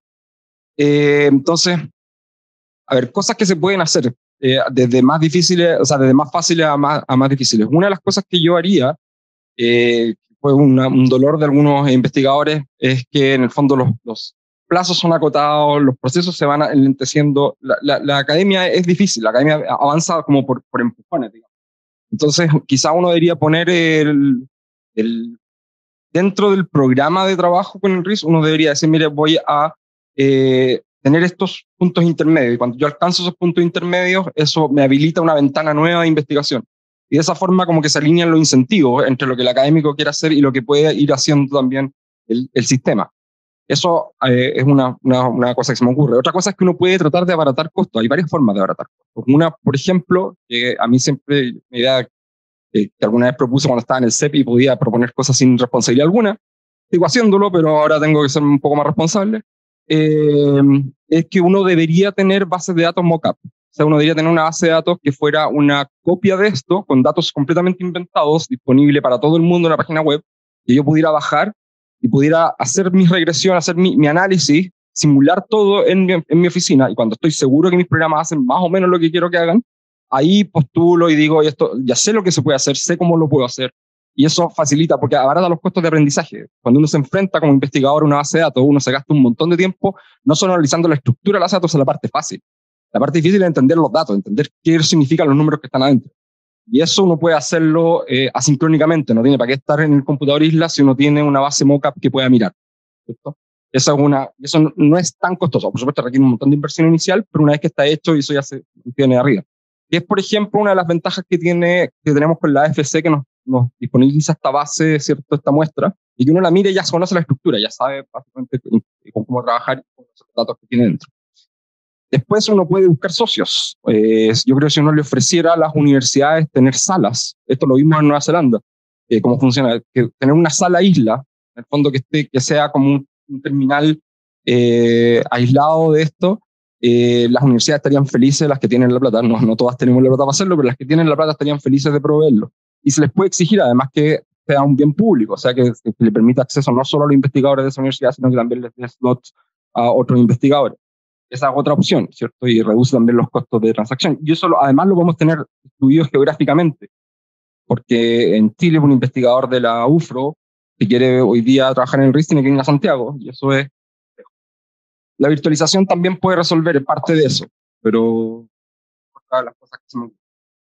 Y eventualmente, mirando así como en el larguísimo plazo, la ley tiene dos factores. La ley ¿cierto? Que habilitó al Ministerio de Desarrollo Social para pedir los datos y juntarlos, también lo restringe, ¿no? El Ministerio de Desarrollo Social no puede pedir todos los datos que existen, ¿ya? Pero lo cual no significa que no sea buena idea tenerlos. Si los académicos tuvieran acceso a otros datos conectados al RIS, por ejemplo, datos de salud, aparecerían otras preguntas que hoy día no se pueden contestar. Y esto a mí siempre me recuerda, no voy a divagar un rato, pero siempre me recuerda esta película de Kevin Costner, que es como un granjero y un día arrasa con parte de su campo y construye una granja de béisbol porque escucha una voz que le dice si lo construyes vienen. Bueno, esto es así completamente. Si lo construimos, los académicos van a aparecer solos, digamos, con muy buenas ideas, con muy buenas preguntas. Y una forma de hacer esto, que es bastante revolucionaria, ¿no? O sea, no existe en el mundo hasta donde yo sé, pero no significa que se me haya ocurrido solo a mí, es que existe la infraestructura de lo que se llama la base de datos federada. Y es básicamente yo no muevo los datos, sino que cada organismo tiene sus datos, esos datos son anonimizados localmente, se construye una clave única de identificación anónima, y después sobre esto hay un metaservidor que hace como que si las bases estuvieran conectadas. Y lo que hace es que yo pido los cruces y los cruces se realizan en el momento y se me genera una vista, que es con la que yo puedo trabajar. Canadá tiene algo como eso, lo están construyendo. También entiendo que en Inglaterra el NHS ha estado trabajando en construir algo como eso. Y eso podría ciertamente potenciar muchísimo esto. Por supuesto, lo saca del alcance solo de desarrollo social. Desarrollo social sería un alimentador importantísimo, pero no el único de esta fuente, y nos permitiría hacer cosas extraordinarias, ¿no? A los académicos que hacen estas cosas. Pero en serio, o sea, de verdad, si lo construimos, van a aparecer eso. Muchas gracias. No, mira, yo agregaría cosas que son como más prácticas al otro lado. En el fondo, hoy día, cada vez menos, pero todavía tenemos problemas en la poca estandarización en la forma de levantar información que hace difícil después los cruces. Entonces, si uno, yo creo que generara como ciertos protocolos para el levantamiento de información, creo que ayudaría para que... Y yo lo haría como una política de Estado, ¿eh? En general, que toda la información tiene que tener algunos elementos mínimos identificadores que nos permitan hacer cruce, porque uno piensa que los datos sirven para una cosa, entonces como que los diseña con esa mirada, pero en la práctica después a los investigadores se le ocurren un montón de otras cosas. Entonces que si no fuimos previsores de ponerlo en todo, como que eso se nos van quedando afuera y hay cosas que no vamos a poder entender. Y lo segundo es una cosa que yo aprendí, y es que la información es poder, y hay mucho celo en la entrega de información, incluso al interior del Ejecutivo, donde el Ministerio de Desarrollo Social tiene por ley la atribución para pedir datos que es verdad que están acotados en el fondo solamente a los que pueden tener impacto pero ni siquiera esos datos a veces había que, o sea, no te los pasaban, pero no sé ahora si es que efectivamente tienen todas las bases de datos, no, pero en el fondo hay mucha celo en la información y se necesita como una política, como yo creo, de verdad creo que esto es una política de Estado. A lo mejor eso implica que el Ministerio de Desarrollo Social tiene que perder el rol de ser el reservorio, en el fondo, o el hub de la información. Puede ser ya en una agencia de calidad de la política pública o en el INE o en otra institución, en el fondo, si es que eso da garantías para que finalmente todos los que lo quieran lo puedan usar. Y una cosa que yo también haría una modificación es que yo ampliaría el uso del RIS, porque en el fondo hoy día está bien, nosotros está dirigido a como mejorar o evaluar políticas sociales, pero yo creo que incluso si estamos alejados de las políticas sociales y nos permiten entender mejor el comportamiento de las personas, decisiones de consumo, de, no sé, cualquier decisión, yo creo que a la larga eso, el entender mejor el comportamiento de las personas ya es algo que en algún minuto va a ser útil para la política pública. Entonces, si ya se hizo la inversión en el fondo de juntar toda esta información, ¿para qué restringir el uso en la medida que estemos resguardando el anonimato y todo lo que es la protección de datos? O sea, yo creo que si ya tenemos como ahora hablan de este data lake, que como que toda esta información, yo creo que mientras más personas vayan a usarla, mejor. Bueno, yo solo no me voy a sumar a las buenas ideas que han salido. Yo supongo que el equipo, ya hay varias que se las han hecho saber antes, pero habrán también otras nuevas.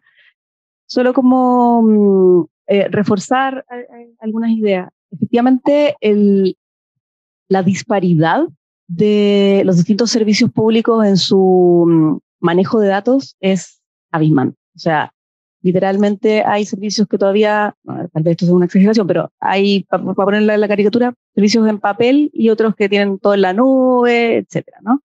Entonces, y aquí hay representantes de la Coordinación de Modernización, el Estado está haciendo un esfuerzo de modernización bien relevante precisamente para poner a tono a todos los servicios públicos y poder efectivamente nivelar y tener un manejo de los datos bastante mejor. Ahí tenemos unos recursos aprobados de parte del BID, donde la idea es poder desarrollar plataformas digitales con enfoque hacia la ciudadanía. También adoptar las plataformas, digamos, que nos puedan permitir hacer carne la ley de transformación digital, que así como que vamos llegando a la meta y se corre porque no es posible todavía que cumplamos con esa fecha. Y también para poder invertir en TICs, ¿no? Esos recursos están llegando a varias reparticiones del Estado y en específico al Ministerio de Desarrollo Social estamos precisamente en lo que hemos llamado un ecosistema digital y ventanilla única, donde la parte de ventanilla única tiene que ver con cambiar la relación con las personas. En este momento, quienes son beneficiarios de alguna política social tienen que ir como compra huevo, postulando, presentando los mismos papeles varias veces, digamos, y cuando el Estado tiene su información, basta que metan con clave única y nosotros sabemos todo, digamos. Entonces, queremos transformar esa relación y, por otro lado, también cambiar el vínculo con las otras reparticiones. En este momento, la interoperabilidad con las otras reparticiones, en muchos casos, ocurre a través de intercambio de archivos por mail, mientras que con otros, efectivamente, tenemos una interoperabilidad mucho más en línea y digamos, automática, ¿no? Entonces, estamos avanzando en eso. También Hacienda nos está apoyando tanto en el presupuesto regular como con recursos adicionales provenientes de modernización del Estado para poder trabajar en eso y esperamos tener resultados, digamos, muy pronto. Es un proyecto que está desarrollándose ahora. Hemos estado visitando la construcción de todos esos servicios y ya esperamos ir teniendo resultados concretos muy, muy a corto plazo, también reforzando el registro social de hogares, reforzando también el Banco Integrado de Inversión Pública, donde hay otras cosas para hacer, porque también es como una plataforma muy, muy precaria que no permite hacer gestión y que hay una riqueza ahí impresionante que no se puede abusar porque no faltan los recursos en el Estado. Entonces, solo destacar lo que decía un poco al principio, ¿no? El ejercicio que hizo Dante, por ejemplo, con este bono, nosotros tratamos de hacerlo por ahí por 2015, algo así, y la única fuente que había era la encuesta de protección social, que no nos servía porque no tenía efectivamente los datos por el vínculo entre los trabajadores y los hijos. ahora tenemos muchísimos registros administrativos y el avance tecnológico tiene que ir de la mano para poder efectivamente ponerlos a disposición. Y una cosa que para las personas de regiones, sí es posible que no es necesario que vengan a Santiago, ya hemos avanzado en la posibilidad de poner computadores isla en la Ceremi en cada región, así que eso se puede resolver. Para la gente que está afuera, todavía no, ahí nos falta, no, tenemos dificultades normativas, no podemos hacer esto como que tú proponías de externalizar con laboratorios, por ejemplo, fuera de Chile, porque por ahora la ley no nos permite, no tenemos esa facultad. Y por otro lado tampoco podemos permitir el acceso remoto porque efectivamente la tecnología también ha avanzado para poder en el fondo mirar y filmar y después quedarse con esos datos. Entonces, por ahora no es factible eso, pero sin duda que es una preocupación el cómo poder facilitar la información. Muchas gracias, subsecretaria. La siguiente pregunta es para, bueno, orientado a Soledad Arellano en su rol de vicerrectora académica. ¿Qué oportunidades ves en la vinculación de la academia y el gobierno para el desarrollo de políticas públicas? O sea, veo todas las posibilidades que uno puede, o sea, que pueden haber. Creo que, como dije, los académicos, los investigadores en general, están llenos de ideas. Y la dificultad que tienen antes era que la capacidad de procesamiento era como reducida, entonces uno tenía que hacer como simplificaciones y como era. Y hoy día, si uno junta las capacidades como intelectuales, la creatividad de los investigadores con las capacidades técnicas que tenemos hoy día para grandes procesamientos de datos, unido con el potencial de todos estos fuentes de datos que tenemos, creo que solo puede enriquecer la investigación. A mí me gusta mucho además que el hecho de que tengamos todos estos datos hace que la investigación sea, ¿cómo decirlo para que no suene mal? Pero que sea relacionada a datos reales, que no sea solamente teórico, simulaciones de cosas que pueden hacer con supuestos, sino que ya como teniendo como la base, como los datos de tierra, o sea, reales de qué es lo que está pasando. Creo que tener acceso a este tipo de investigación además permite que la contribución que pueden hacer las universidades en lo que es parte de su misión, en el fondo que es por un lado contribuir al conocimiento, que es como investigación científica en general, puede ser incluso investigación fundamental, pero la transferencia de ese conocimiento a la sociedad creo que se enriquece y se potencia con tener acceso a esta información. Creo además que una de las cosas que ha sido bien destacable de este proyecto es que universidades que competimos en muchas dimensiones, o sea, yo veo los jóvenes que estaban acá y decían, ay, no sé qué, al final uno compite en muchas otras dimensiones. Creo que el haber podido formar este consorcio de universidades muestra que el bien común en este caso es muy grande y que las sinergias que podemos conseguir con la interacción de los investigadores y el poder en términos de potencia que tiene el grupo de investigadores para extraer el máximo de estos datos es muy grande. Y eso es también un llamado a que este proyecto siga creciendo, en el fondo, como digo yo, a avanzar hacia la continuidad en el tiempo. Ojalá que podamos tener más hubs de información, siempre protegiéndolo, y que se pueda abrir también los focos o el alcance de las investigaciones que se pueden realizar. Gracias. Andrés, bueno, tú ahora estás en la Universidad Diego Portales, pero fuiste coordinador de políticas sociales en Hacienda y antes de eso estuviste en desarrollo social. Cuéntanos un poco de cómo es esto de hacer políticas públicas con acceso limitado a datos. ¿Qué lecciones sacas de ahí como para... Bueno, algo dijo Sole de esto, ¿no? O sea, quizá lo más traumático para alguien que viene de la academia, en ese momento llegar al Estado es darse cuenta de que uno tiene que empezar a tomar decisiones con mucha menos información de la que le gustaría.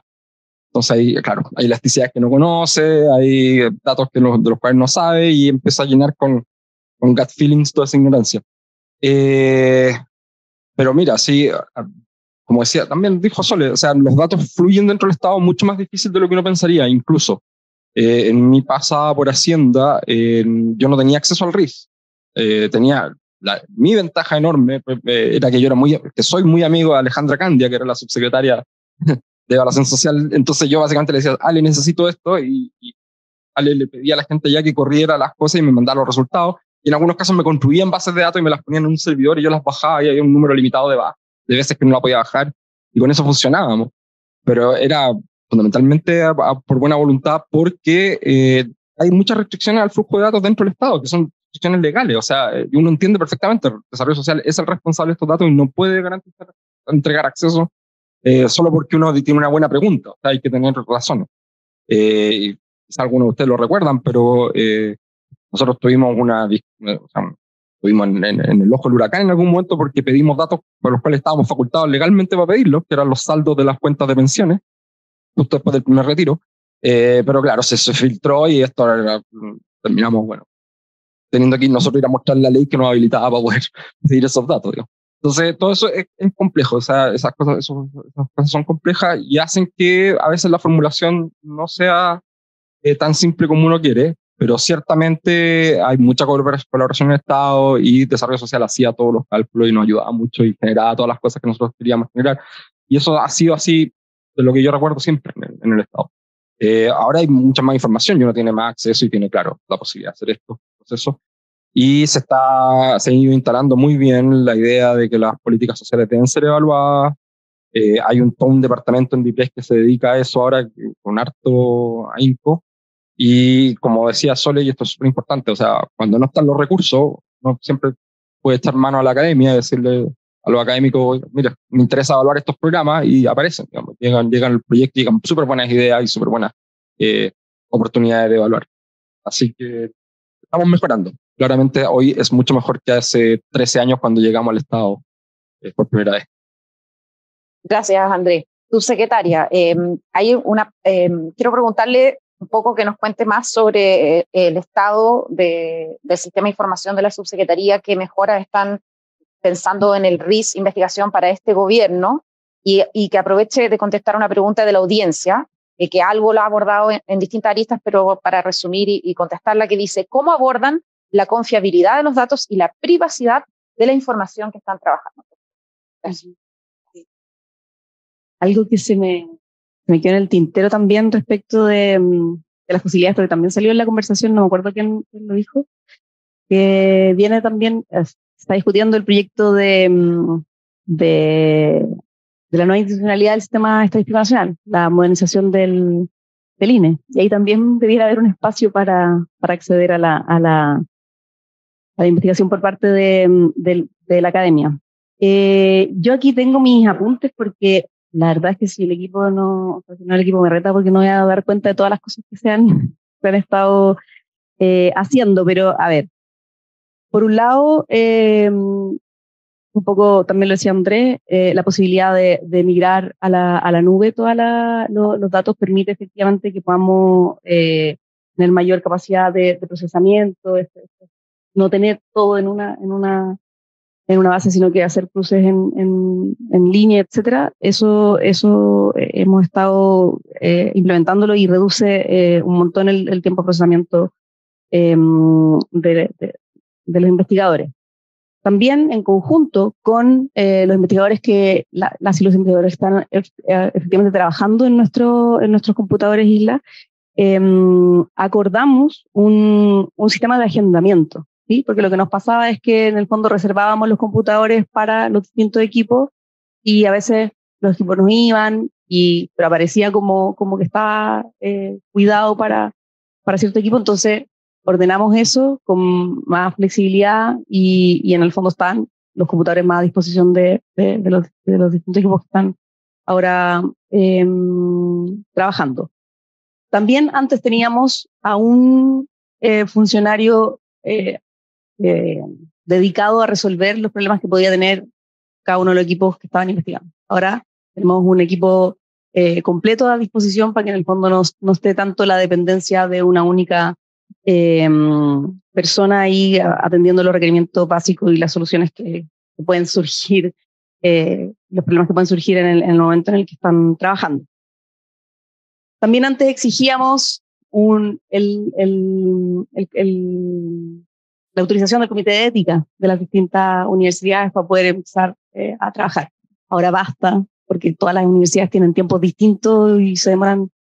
Ya sabemos que hay escuelas que son bastante demorosas en entregar esos certificados, entonces ahora basta con el comprobante de haber enviado la solicitud al comité de ética para poder efectivamente trabajar. También se aceleró la posibilidad de, cuando ya se acaba el plazo de la investigación, poder retomar rápidamente el acceso a la base con una extensión por si quedaron pendientes algunos análisis post del plazo de investigación. Y también estamos, esto todavía no se ha hecho, pero estamos trabajando, no se ha concretado todavía, pero estamos trabajando. Vamos a hacer un repositorio en la página web del Ministerio, donde estén todas las investigaciones con los distintos hallazgos, las propuestas de recomendaciones de política para que vayamos, en el fondo, teniendo a la vista eso. Y también, ahí aunque puede que no sea tanto para facilitarlo, pero acotamos los horarios de atención, porque teníamos ahí algunas dificultades con los horarios para poder hacerlo en el fondo dentro del horario de oficina y no recargar ahí al equipo de la Dirección de Información Social. Pero esas son las novedades. El equipo sabe y les escucha, digamos, o sea, sabemos de las orientaciones que a veces nos ponen en los proyectos cuando nos entregan, las recomendaciones, las quejas, y es de todo nuestro interés, obviamente, poner al servicio esta información, pero tenemos por un lado las limitaciones normativas y las limitaciones de recursos, pero por voluntad, o sea, no nos vamos a quedar, así que allí donde haya un espacio de mejora, súper receptivos a poder implementarlo. Muchas gracias. Bueno, y esa es precisamente la idea desde el consorcio de universidades, poder colaborar con, por ejemplo, cuando ya tengan publicadas todos los resultados de las investigaciones previas, porque ya son más de 20. O sea, hay más de 20 proyectos en marcha, hay más de 10 terminados, no sé cuántos son los números más o menos. Desde el 2020 hasta ahora, 33 proyectos han sido seleccionados, 10 ya han terminado. Y ahora está abierta la 8ª convocatoria, así es que hasta finales de septiembre. Se están haciendo 2 convocatorias al año, ¿no es cierto? Más o menos. Sí, son 2. Ese desafío de comunicar el valor lo están teniendo todos los países.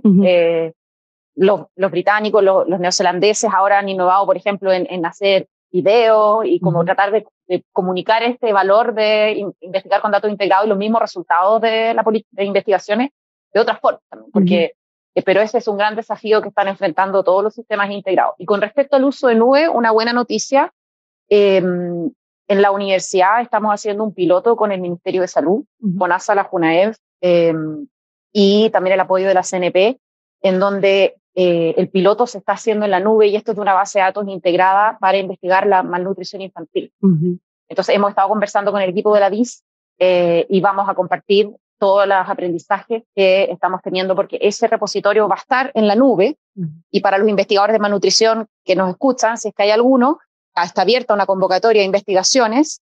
Primero ya están las bases publicadas, pero la postulación misma se va a abrir el 7 de septiembre.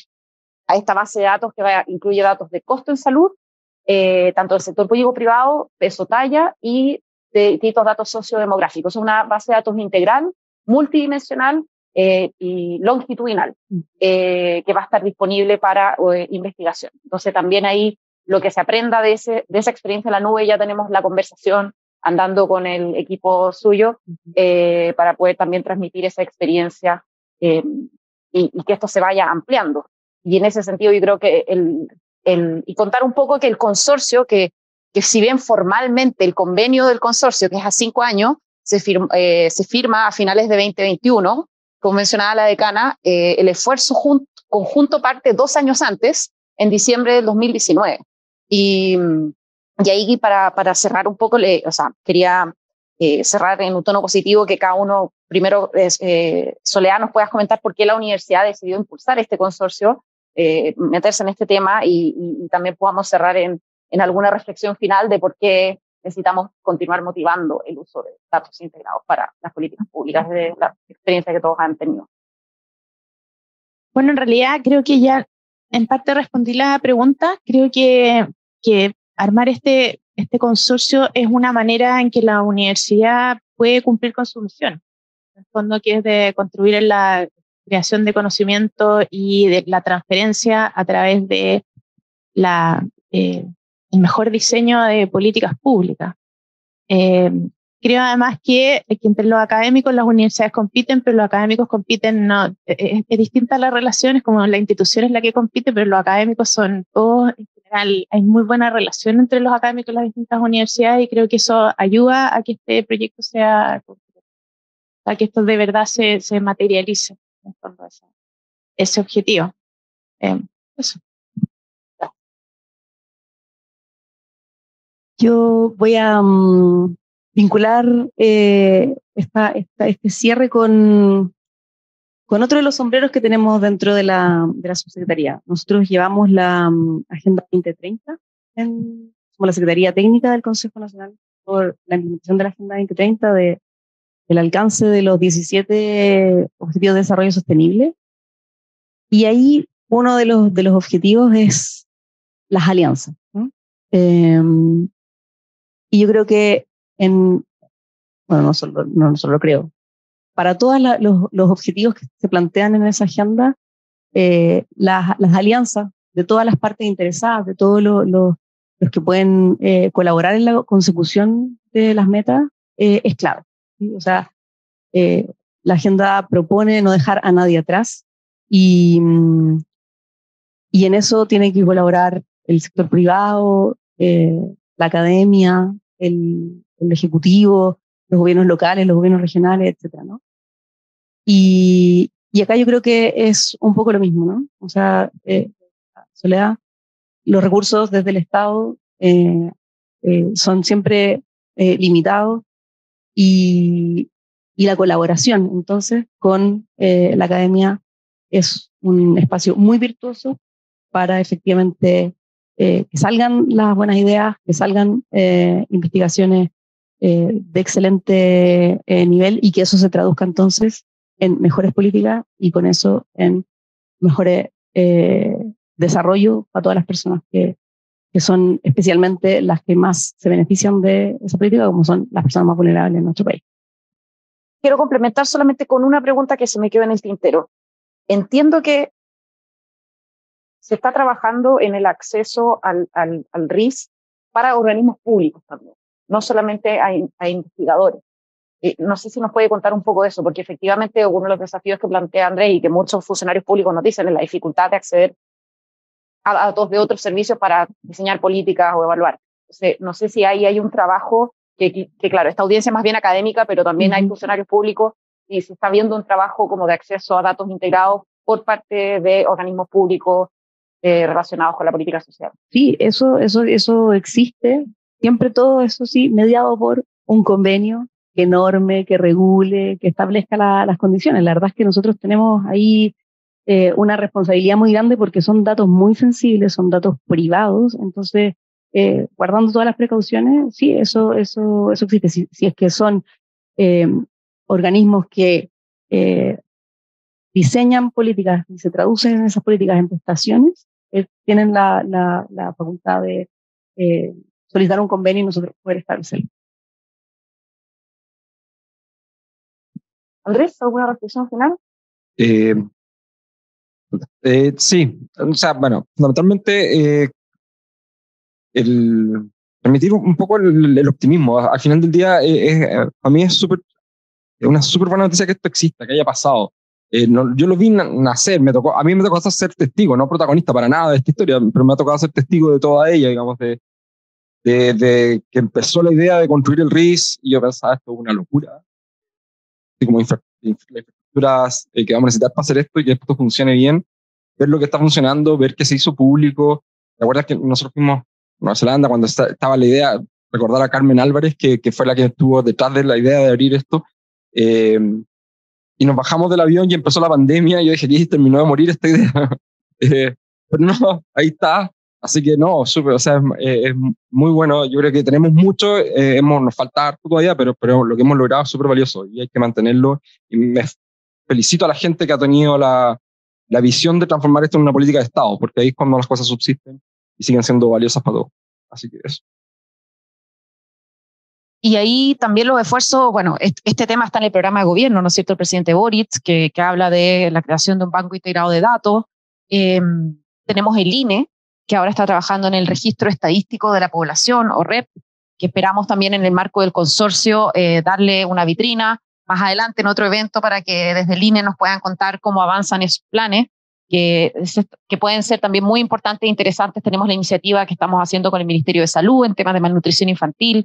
Entonces, yo creo que ahí se están viendo señales de que se está invirtiendo en poder generar las distintas competencias y capacidades para que esto pueda no solamente ser un esfuerzo, ¿no es cierto?, del Ministerio de Desarrollo Social y del RIS, sino también desde otras veredas, desde la administración pública. Así que en ese sentido creo que hay bastantes luces que nos permiten ser optimistas, pero sí tenemos que continuar apoyando y si es necesario, por ejemplo, apoyar leyes que amplíen ciertas facultades. Yo creo que también es una discusión que se puede tener y podemos apoyar desde las universidades en un trabajo de incidencia. O sea, aquí claramente no todo se puede hacer con voluntad del Ejecutivo, sino que también eventualmente vamos a tener que involucrar al Legislativo y ahí cuenten, por supuesto, con nosotros también desde el consorcio.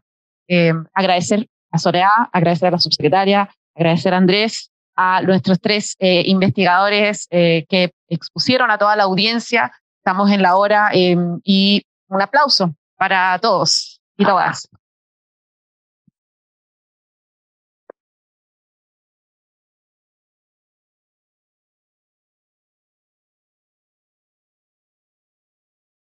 Repetir el agradecimiento a María Paz y dejarlos también invitados a que también puedan seguir a los centros que son partes del consorcio, ya que esta grabación que se hizo de este seminario va a estar disponible dentro de pocas horas más en las páginas de las universidades y centros del consorcio IDI. Así que con un aplauso cerramos y agradecemos y que tengan un excelente día. Muchas gracias.